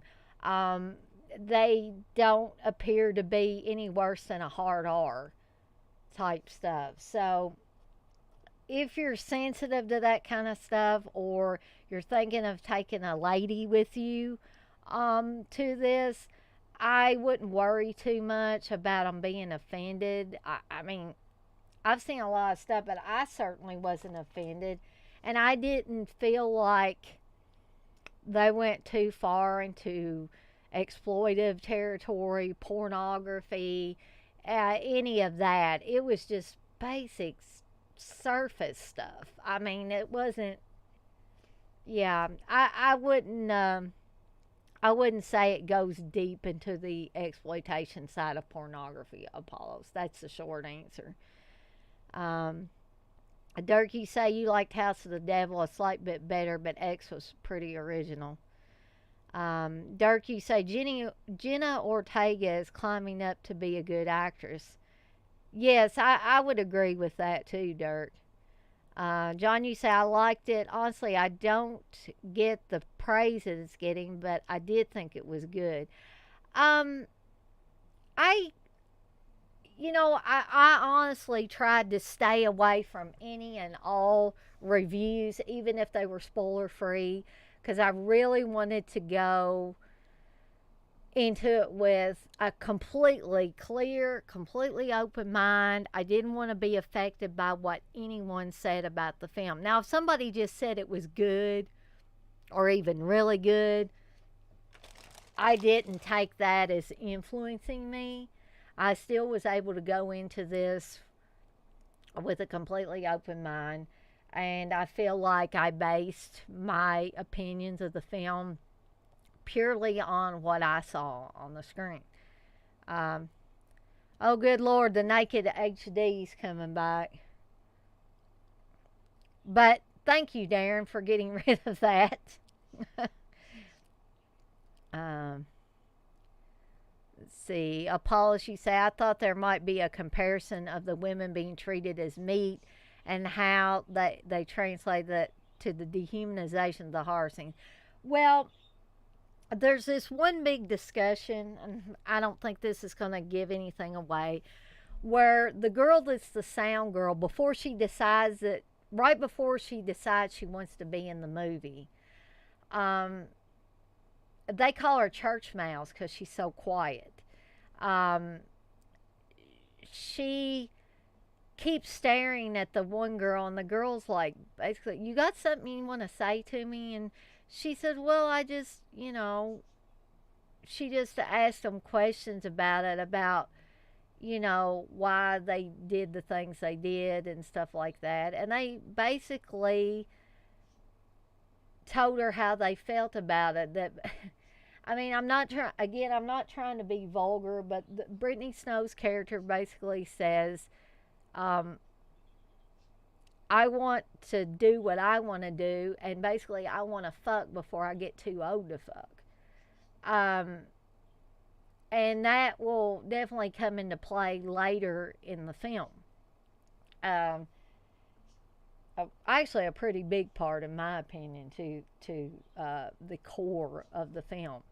Because I don't feel like, maybe other people felt different, but I don't feel like the porno that they're filming was the core of the movie. There's a deeper core to this movie. Maybe not a deep moral core, but there's a deeper core to it. But then they kind of do a sing along where Brittany Snow's character is singing Landslide, which is a song I really, really like. I like Stevie Nicks, I like Fleetwood Mac. So I really enjoyed hearing that, and the black guy in the movie. And no, I'm not being racist. I'm just his name's escaping me right now, but he was basically the only black guy in their group. He plays the guitar, and then Brittany Snow's character sings Landslide. And then after the whole discussion about why they do what they do, and the song is completed, then the sound girl then decides that she wants to be part of this movie. So I think I don't know if this was Ty West's intention at all, but I felt like instead of dehumanizing the people, I think they were trying to make them more human. And I may be totally out of left field with that. Dirk, you say you went in blind as well. Texas, you say, no way was I going to give spoilers. I'm glad. Some people, I know they don't mean any harm, really, when they give spoilers. And then some other people are just assholes and they like ruining the movies for people. Dirk, you say you didn't see any of the woke stuff, which was a great thing. I totally agree with that, Dirk. That's probably one of the other reasons why I liked it so well. And the soundtrack was great. I agree with that.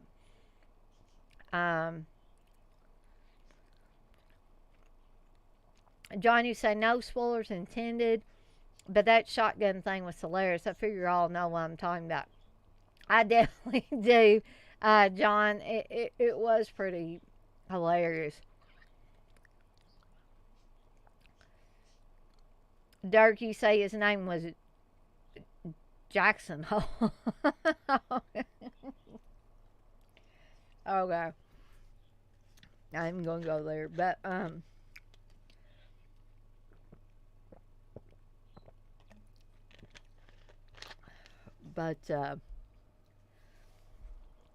asked Steve, I said, oh, Brittany Snow's in it. I was like, wasn't she in that awful Prom Night remake, the one that I refused to watch? And he's like, yeah, she was. So, I liked it. I liked the way the story was set up. I liked the way it was designed. I liked the soundtrack on it. There weren't really any, even though these characters were making a porno film within the confines of the film X, I didn't feel like that any of the characters came off as cocky, really, or overly vulgar, or even overly sexual. I think they were I just felt like these characters were at a point in their lives where they wanted to have fun, but they didn't want to go too far. You know what I mean? It was just like, I want to do certain things before I get too old to be able to enjoy them. There was one character who did a lot of cocaine. You've seen her doing cocaine several different times. And that was, I think, it was not really trying to show really the dangers of drug abuse. I think it was trying to show you that here was a girl that was really unsure of herself, and right or wrong, she needed a little pick-me-up to get her to through her life, basically, because she had a boyfriend who was like the producer of this porno film, who I wasn't ever really sure what his complete intention was. I mean, other than to make money. I feel like he cared about the girl he was with, but I don't know if he was actually in love with her. He cared about her, but I don't, and there wasn't actually enough screen time for you to come to a conclusion about where their relationship would have been had things not turned out the way they did in the movie. And I could, other people could feel differently about that. But these seem like real people. They didn't seem like people that they just pulled out of a GQ or pulled out of GQ or pulled out of a Tommy Hilfiger ad, or you know what I'm saying. It didn't seem like that. They seemed like actual people who were just kind of trying to make a name for themselves and be semi-successful. and get all the fun out of life they could before they got too old to be able to do so. And that's just my take on it. And I did enjoy it. I would recommend it. You can tell by the way I'm talking that I didn't hate it. Robert Long, you say she played in Would You Rather. Now, see, Would You Rather was not a movie I was ever really interested in seeing. The old woman, and you know who played her. Actually, Robert Long, I don't know who played the old woman. So, maybe I should, know who that is, but I don't. Durkee say, I give it 3.5 porn queens out of 5. Debbie Does Dallas films, basically 7 out of 10.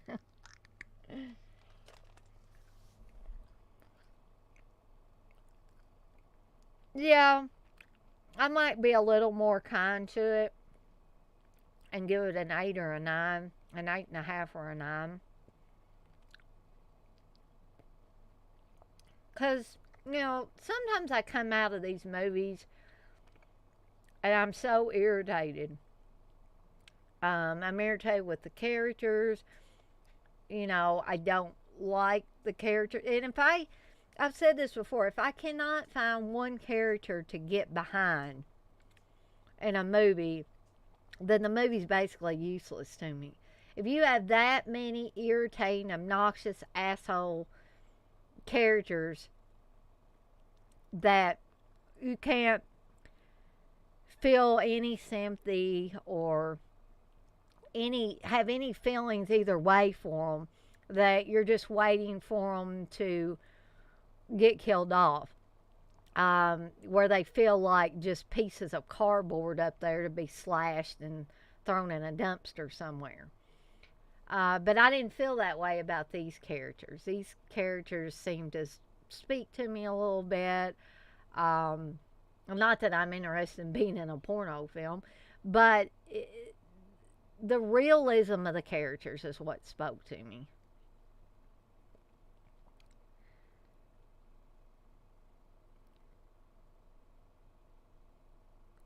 Yeah, Daniel Shine, or well, I'm probably masking your name, Daniel, so I'll just say Daniel. Mia Goth also played Pearl. Um, so, so you're saying Mia Goth, the a girl with it looked like freckle birthmark on her face. So she also played the old woman? Okay. So I didn't get that. And I don't know that Steve caught that either. Um, Now, there was something at the end credits that could have gave a hint to that, but I just never caught that the whole entire movie. Yeah, Blair, the guy with the freckles.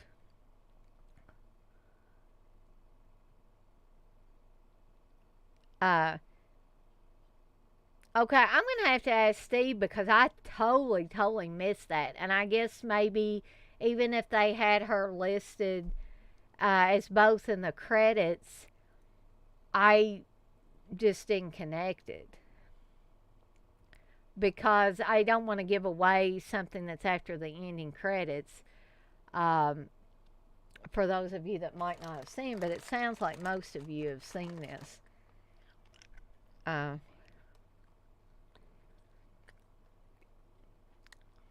yeah, Robert.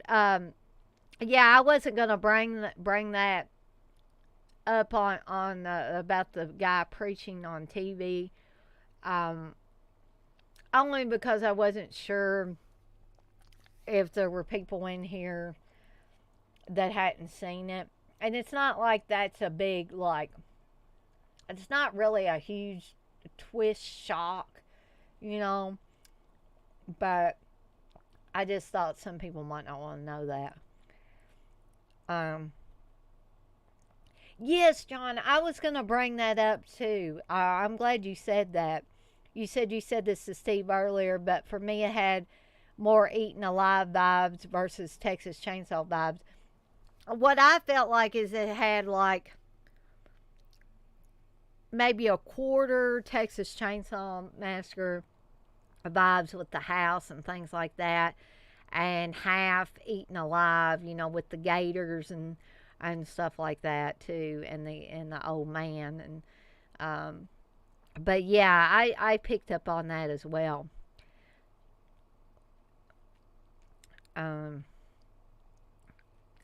Blair, you heard that Kane Hodder played the alligator role? I guess it's possible. Apologies say you remember watching House of the Devil and feeling like it just meanders around before it gets anywhere interesting. Yeah, I think Apollos, a lot of people felt like that. I guess for whatever reason, I liked the pace of House of the Devil. But perhaps that's just me. Um,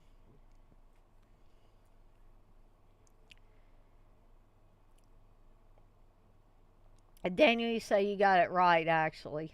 Okay.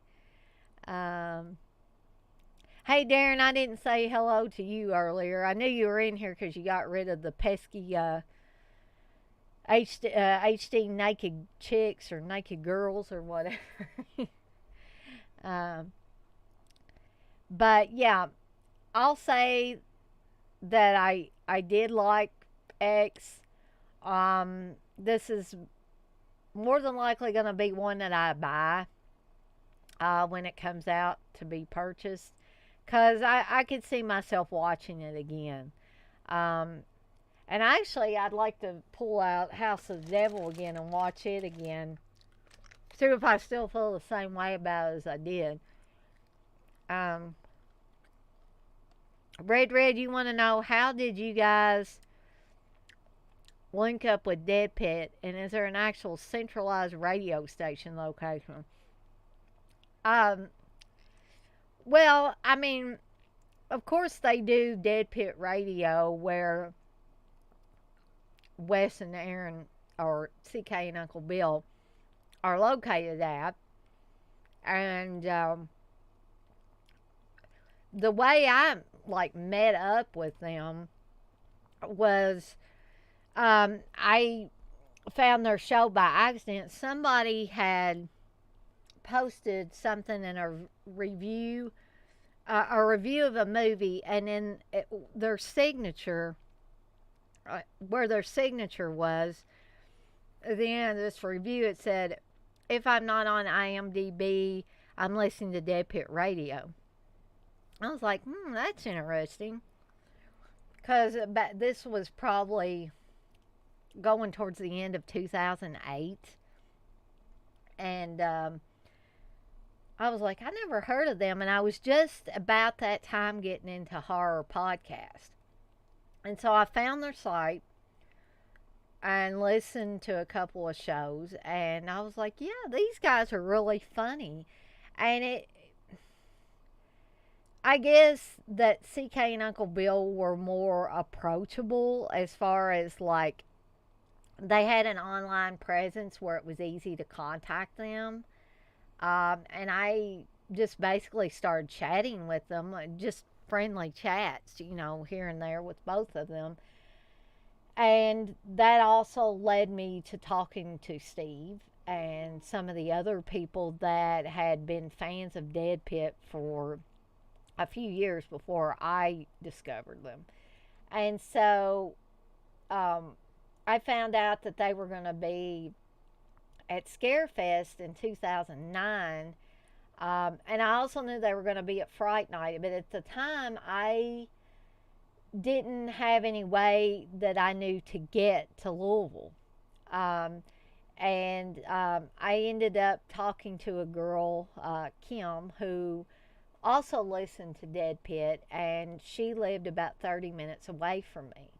So we started talking about the possibility of sharing the cost of a hotel room during the weekend of Fright Night. And so we got things set up, and I had my dad take me to meet Kim. Um, and then me and Kim and her daughter traveled to Louisville and stayed at the Crown Plaza Hotel, which is where they had Fright Night in '09. Um, I met Steve in person that time. I met CK and Uncle Bill. I met a lot of other people that are still friends to this day uh, that were fans of Dead Pit and still are fans of Dead Pit as far as I know. Um,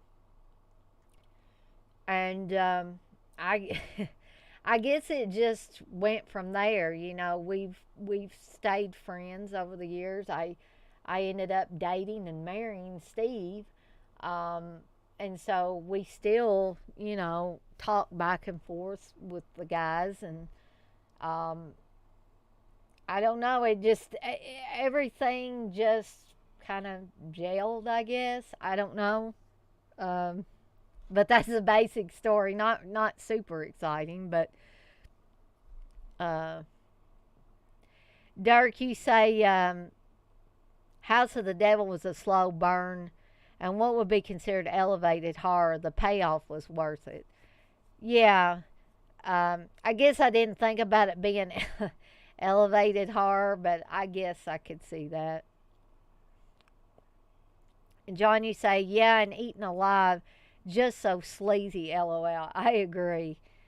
Blair, you want to know when am I going to do the cooking show? You know what? I don't know. Yeah, I kind of teased y'all with that, didn't I, a few weeks ago?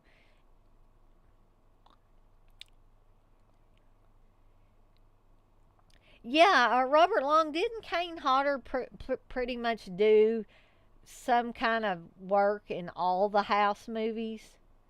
I thought he did. Yeah, Dirk, I agree that he does, that Ty West does nail that '70s feel. I'm just wondering if, especially on this one, on X, if you know how sometimes they'll go so far as to use old film stock. I'm just wondering if he did that with this one. Blair, you want to know when did I first meet the Dead Pit Texas chapter? I assume you're meaning like Jay Real. Um, or actually, I have not met Jay in person. I've chatted with Jay and things like that, but not met him in person. Now, T-shirt Joe Garcia, I have met Joe in person, so I guess you could call him the Texas chapter of Dead Pit as well. I first met Joe at Fright Night, I believe, in '09 when I met most everybody else. Um, Darren, you say Dead Pit used to have Saturday Nightmares as well, where we would all hang out online. Some great times, definitely, Darren. I miss that. You know that. I'm not saying my life before Dead Pit was so uh, boring and lonely. I had some good times, but when I started talking to those guys and the friends that they surrounded themselves with, um, it opened up a lot of doors for me, as far as finding friends that were, you know, we had the same interests. I was from a very small town where there weren't a whole lot of horror fans, and so there weren't people to share my love of horror films with much. Um, Most of the time, people would just give me these side glances that it's like, you want to talk about what? You know, but then when I met this group, a group I'm still involved with, it was like finally, you know, I met more like-minded people in a short amount of time than I've met in my entire life that like pretty much the same stuff I do. Now we, you know, we don't like everything the same, but that's what makes it even more fun, because if we were all the same, the world would be a very boring place. I've said that more than once. Um, Dirk, you say Kane was in Alligator 2 and House 2, and well, y'all know. Kane's in everything, isn't he? Um, John, you say T-Shirt Joe's Facebook movie reviews are funny as hell. He gives 0 F's. Yeah, Joe's a cool guy. Um, Dirk, you say you'd put X over Scream. I I would be inclined to do that as well. You know, even though I liked Scream, um, it's just I don't know. I don't know if I want to say X is what I've been looking for in a movie, but it's the closest thing to what I'm actually, looking for. And I think what I'm really looking for, and I'm never going to get it unless I go back and actually watch the old stuff, is I want the old stuff. So this is probably the closest I'm going to get to the old stuff. And that's probably another reason why I like it so well. So, let's see. I was going to check and see what time it was, but I don't see Steve's little time thing there in the taskbar. So, heck, I don't know what time it is. But did anybody else have anything they wanted to ask me or bring up, or suggestions or anything? A24 versus Blumhouse, or Blumhouse. I'd probably just have to say A24, Dirt, at this point. I'm sorry about that. I think you asked that earlier, and I think I must have missed that. So, oh, it's almost 8, Dirk. Okay. So, Dirk, did you take your wife to see this movie? I'm just wondering how she liked it.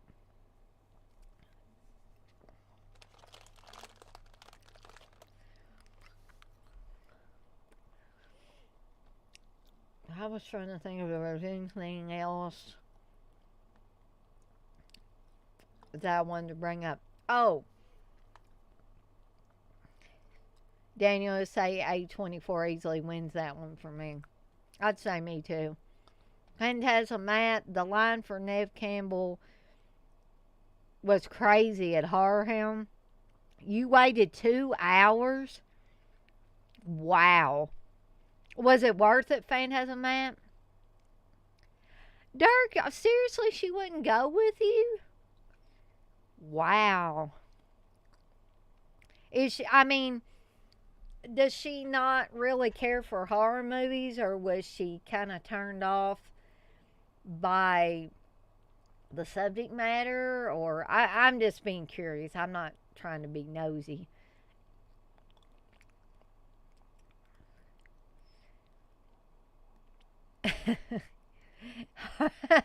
I knew what you meant, Phantasm Matt. But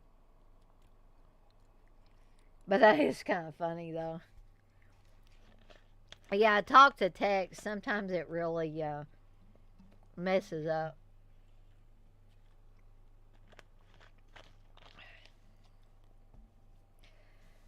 But she likes true crime dramas. Well, I like true crime dramas too, but I like me some horror also. John, you say you explained the plot of X to your wife, and she was kind of laughing and nodding. She did watch Halloween Kills with me, bless her heart. Or bless her, huh? I don't know. Phantasm Matt, she was quiet, nice, very soft spoken. I would say it was worth it. I skipped on Skeet Ulrich and Matthew Lillard. I don't really care about their characters in any movie, to be honest.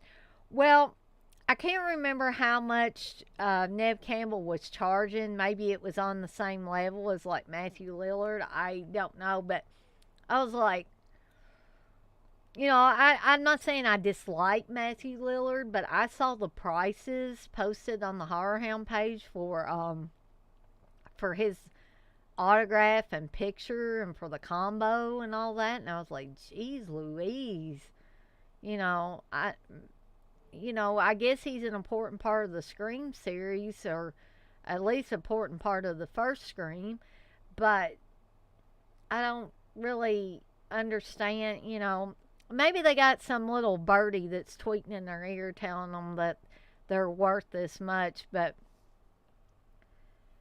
I've seen this happen with a lot of people. When they first started going to the conventions, their prices weren't that steep. And, I'm still a huge, huge fan of Ted Raimi, but when Ted Raimi first started doing conventions, his prices weren't that damn high. And then when I finally got the chance to meet him, that he definitely was going to be at the convention I went to, I heard beforehand from a friend of mine how much he was actually charging for an autograph, a selfie at his table with your phone, and I was like, goodness gracious, I'm not paying all that money. I'm not paying like $80 or $90 to get an autograph and a picture with this guy. I like him a lot, but I just couldn't justify that really. So I already had an autograph on something with a COA, certificate of authenticity, and all that. So I thought, heck, I'm just going to go up and meet him and get his picture, and that's all I'm going to do. I'm not going to pay all this extra money. And I probably told this story before, but I told Steve about a week or two ago, I said, I think from here on out, unless it's somebody that I really, really am interested in getting an autograph from, I am just going to go up to these people, tell them I appreciate what they do, get a picture, pay for it, and go on my merry way. Because what am I going to do with these autographs? I mean, really, what am I going to do with them besides display them somewhere? I have things like the Phantasm Sphere where I have most everybody, they've signed it. And that's important to me. But all these autographed pictures and stuff like that, what am I really going to do with those? Unless I'm starving and I have to sell them or something. But let's see. Blair, you say the longest I ever waited in line was 10 minutes for chip coffee. Did you get a scarf? Dirk, you say, what was she charging, Phantasm? Man, I'm going to see her at Texas Frightmare. And you say, Robert England, I hear, is a 5-hour wait, I've heard. Okay, Phantasm Man, she was 100 for the combo. Yeah, I kind of sigh about it, but who knows how long she'll be doing the convention circuit. Jamie was only $50, thank God. Yeah, I was thinking his was a little cheaper. John, you say Tony Moran is at Full Moon next month. I'm trying to figure out a way to video him doing a DEADPIT shout out without him knowing it's a joke. He probably knows by now people are laughing. Phantasm Matt, charging extra for a photo is bogus if you ask me, unless you're A-list. And even if you're A-list, charging extra for a photo, especially if it's not a professional photo op. I mean, some of these guys are, they're charging out the butt for a professional photo op, and then they're charging out the butt for you to take a picture with them using your own phone. I mean, when did this become a thing? It's like all of a sudden it seems like everybody started to do that. And then you've got a few people, like Felissa Rose, for instance, who will, like, when I met her, it was like $25, and no extra to get a picture with her. And she signed my Blu-ray of Sleepaway Camp, and so did Kathy Kami. Both of them signed it, and both of them were very, very nice. But then Felissa Rose let me pick a picture off her table, and she signed that for me and didn't charge me anything extra. So I got 2 things signed, and a photo with her for no more than $25. Um, and then, Felissa Rose is one of those that seems grateful for her fans as well. So I can't talk. I can't say enough nice things about Felissa Rose. If you haven't met her, you definitely need to. Um, yes, exactly. That's what photo ops are for. And now that they've got these professional photo ops, I think they should allow you to take, not just keep snapping pictures, because there's people usually in line behind you, and there's no sense being a jerk about it. Um, Take one nice photo with them, and thank them, and pay them whatever you owe them for the autograph or whatever, and go on your merry way. But it's like when I met a lot of the Phantasm people, when I met Michael Baldwin and Reggie Bannister and Bill Thornberry, I was really excited to have them sign my Phantasm sphere. Now, Michael Baldwin let me take a picture with him. He didn't charge any extra. Reggie Bannister let me take a picture with him, and he didn't charge me any extra. But when I got to Bill Thornberry, he had right on his table that I think photos were an extra $10, and I was like, no, I'm not. So I didn't even ask for a picture with him. He was very nice, but I'm like, dude, you're getting enough for this autograph, and there's a lot of people that are waiting here to get your autograph. If you can't give me a free picture, then I'm just not gonna get one. So when everybody else pretty much connected with Phantasm was, letting you take a picture with them at their table and not charging you any extra. John, you say Andre Gower at Fright Night was $40 for him to sign the Monster Squad vinyl I have, which I didn't mind because he was very nice and talkative. Yeah, John, I wish I had talked to Andre Gower. Every time we passed by his table at one of the recent conventions we went to, he was always smiling. He never looked like he was bored or irritated or anything. He always, I bet we walked past his table 2 or 3 times, and he was always smiling. So, yeah, I can't say anything bad about the guy. Phantasm Matt, Tommy Lee Wallace was $40. Selfie was free with the signature. That's how you do it. Everyone's happy. Someone told me they think that the reps for these big actors, that they set the prices, and that's a possibility. And a lot of times maybe the actors don't have anything to do with that. Dirk, you say Robert England photo op is $145, Nev is $85, and Heather Langenkamp is $100. Man, that's why I don't get photo ops. Like when I met Bruce Campbell, for instance, Steve, bless his heart, went early and got me a ticket so that I could meet Bruce Campbell and have him sign something for me. Yeah, and that was good enough for me. I met him, I shook his hand, I told him how much I liked him in all the movies, especially the Evil Dead movies. And he talked to me a little bit, so I got some interaction with him. So in the end, that was good enough for me.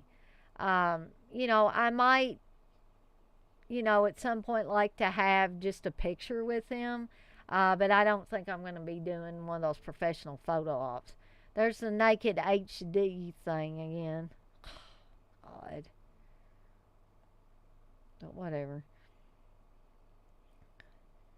John, you say, wow, that is killer. Tommy Lee Wallace is worth that, in my opinion. I would agree with that, John. And the fact that he's letting them, get a free selfie. Dirk, you said that's awesome. Dirk, you say, I'm getting their autographs, but screw the professional photo ops. Yeah, I just don't envision myself ever needing to have those professional photo ops, to be honest. Um, yeah, I agree with you, Phantasm Matt. I don't like that done up quality of the photo ops either. I like the scaled down uh, atmosphere. I don't like the cattle call that I feel like that these photo ops have become, because it is. It's a cattle call. You get a ticket or whatever to get this photo op, and basically they usher you in like livestock. You get your picture taken with the celebrity, and then you're ushered back out. It's not like you really get to do anything other than just take a picture real quick and go on. So yeah, yeah, exactly. It feels impersonal. A selfie at the table is nice with conversation. Yes, I agree 100% with that. Um, Darren, you say we don't really have many conventions here in the UK, which is good because I think it's all a racket. Unless it's someone like Dario or Asia Argento or Sergio Martino, then I'm not really interested. And, I'm starting to get to that point too, Darren, that I've almost met everybody that I'm interested in meeting. A lot of these new people that are coming down the pipe, I'm not really that interested in meeting anyway. Um, Apologies say, I always thought autographs should be a personal courtesy and not a commercial thing. I remember buying CDs online from independent bands, and some would have autographs from all the members. Exactly. Now it's just become like a money making thing. It's not a. I'm not saying it's this way for all the celebrities. I'm saying there's a certain percentage of celebrities that it's not about interacting with the fans. It's not about the fans being able to feel like, not that they've got a piece of the celebrities, but that they actually got to have a conversation or a little chat with their heroes, people that they've respected and been a fan of their work for years. Now it's all a commercial racket. It's cattle call for, groups A, B, and C meet here by certain time to get your professional photo op, and then it's like, get out of here so we can get D, E, and F in here. It's no, it's crazy. It's insanity. And Steve and I actually were going to go to Horror Hound this weekend. We were actually planning on being at Horror Hound today, and then we decided, basically I was interested in seeing the people from The Thing, from John Carpenter's The Thing, and they're postponing their appearance until the next show. So I was like, there's still some people that I might have wanted to see, but perhaps I can see them at a later time. Um, I mean, maybe they'll be there when the people from The Thing are at the next one. So I've still got tickets that I haven't used, but Horror Hound's still offering to let you use them. So, uh, let's see. Dirk, you say, I have one with CJ Graham and Hodder, both dressed as Jason, but I'm not doing any more. It was $180. Yeah. I'm not saying that you're crazy for doing that, Dirk, at all. I'm just saying I'm not really interested in getting a picture. Me personally, I'm not interested in getting a picture with them in makeup. I'm not interested in getting Robert England in the Freddy makeup with the Freddy glove and the sweater or whatever.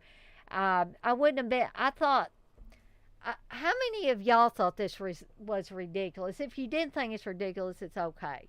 But Judy Aronson, who was on Friday the 13th Part 4, recently did raft photo ops. And I was like, geez Louise, what is she going to do? That weird face she was doing when Jason kills her in the lake when she's on the raft, that thing.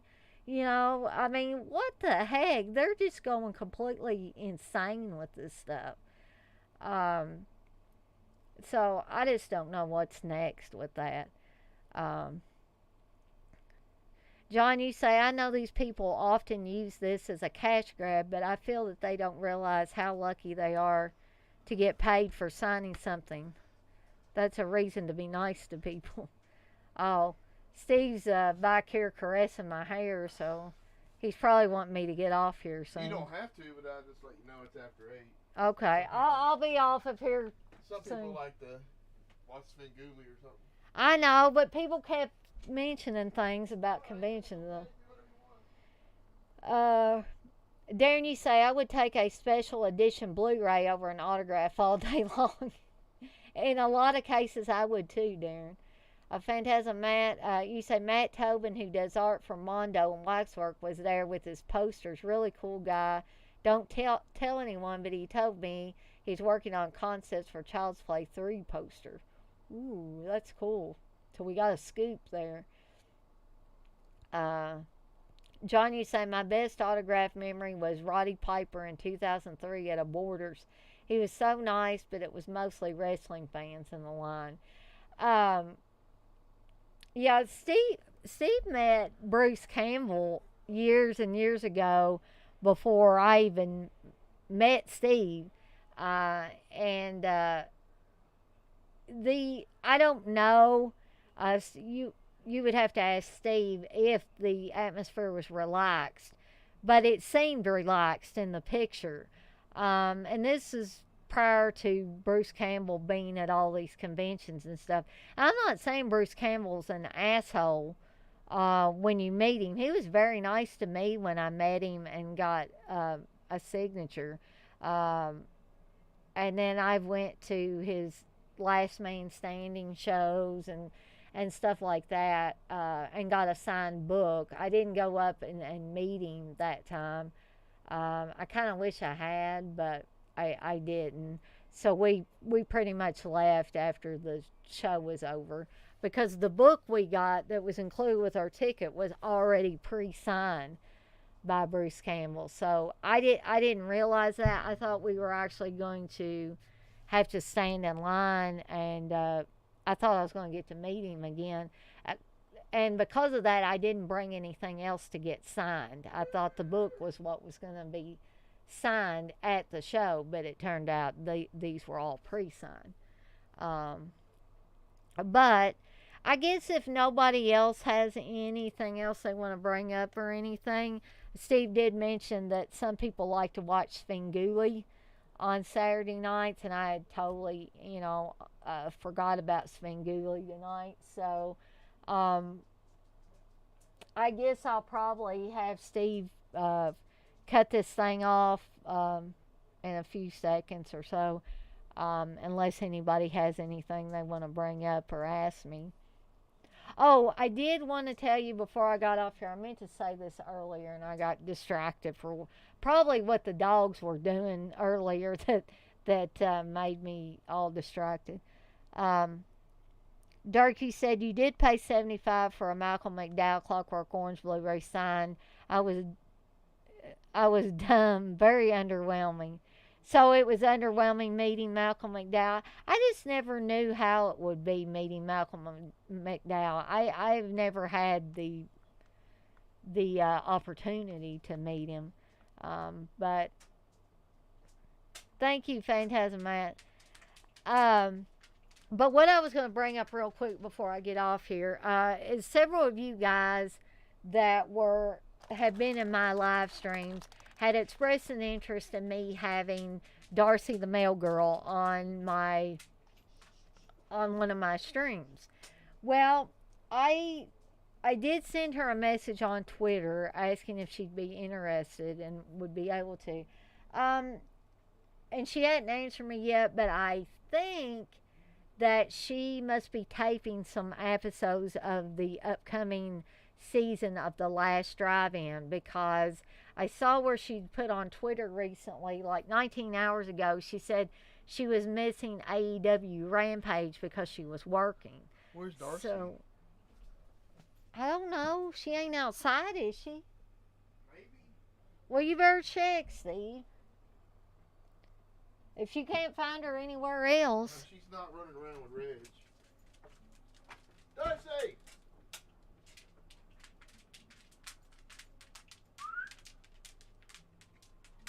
You sure she's not in her bed? Maybe. She may have gotten her bed and laid down. She sometimes does. Sorry, guys, we're having... Nope. Okay, guys, I guess I'm going to have to cut this off and look for my dog because I don't know where she's at. Steve, I don't know. I don't remember how to turn this all off, so... I found her. Oh, good. Where was she? In the doggy bed on our bed. Oh, all right. Hi, sweetheart. I thought we'd lost you, baby. Okay. Oh, crisis averted. Steve found her, so... Oh,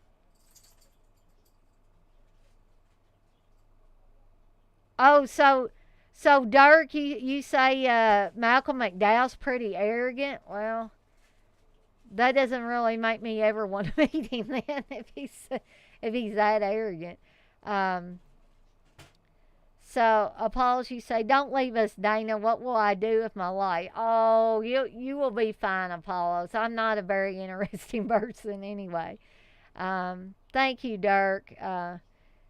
Thanks, John. And I'm gonna, I guess, you guys all have a good night, and I will see you on one of my live streams coming up. And I still plan to have Darcy the Mail Girl on at some point if she wants to do it when she's not busy with the last drive-in duties. So, y'all have a good night too. Steve?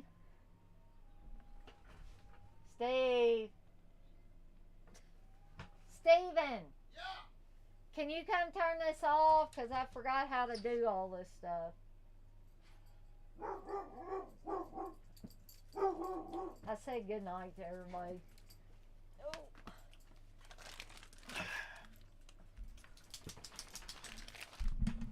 Thanks. Have a good night.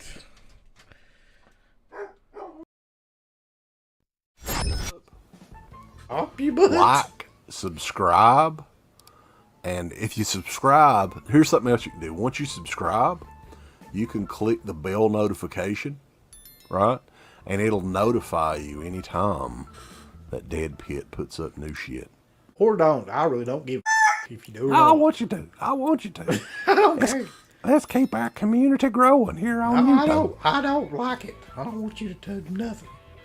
Listen, they need to do that, pal. No, don't you dare touch it. Thumbs up, subscribe, and click that bell. Thank you to all of our supporters on Patreon. DeadPitOnPatreon.com is the only place to check out a complete archive of the old Dead Pit radio shows all the way back from 2005 on, in addition to the midweek shows and fan commentaries, exclusive podcasts, and much more. Dead Pit on Patreon.com if you're interested. Tiers start at only $1.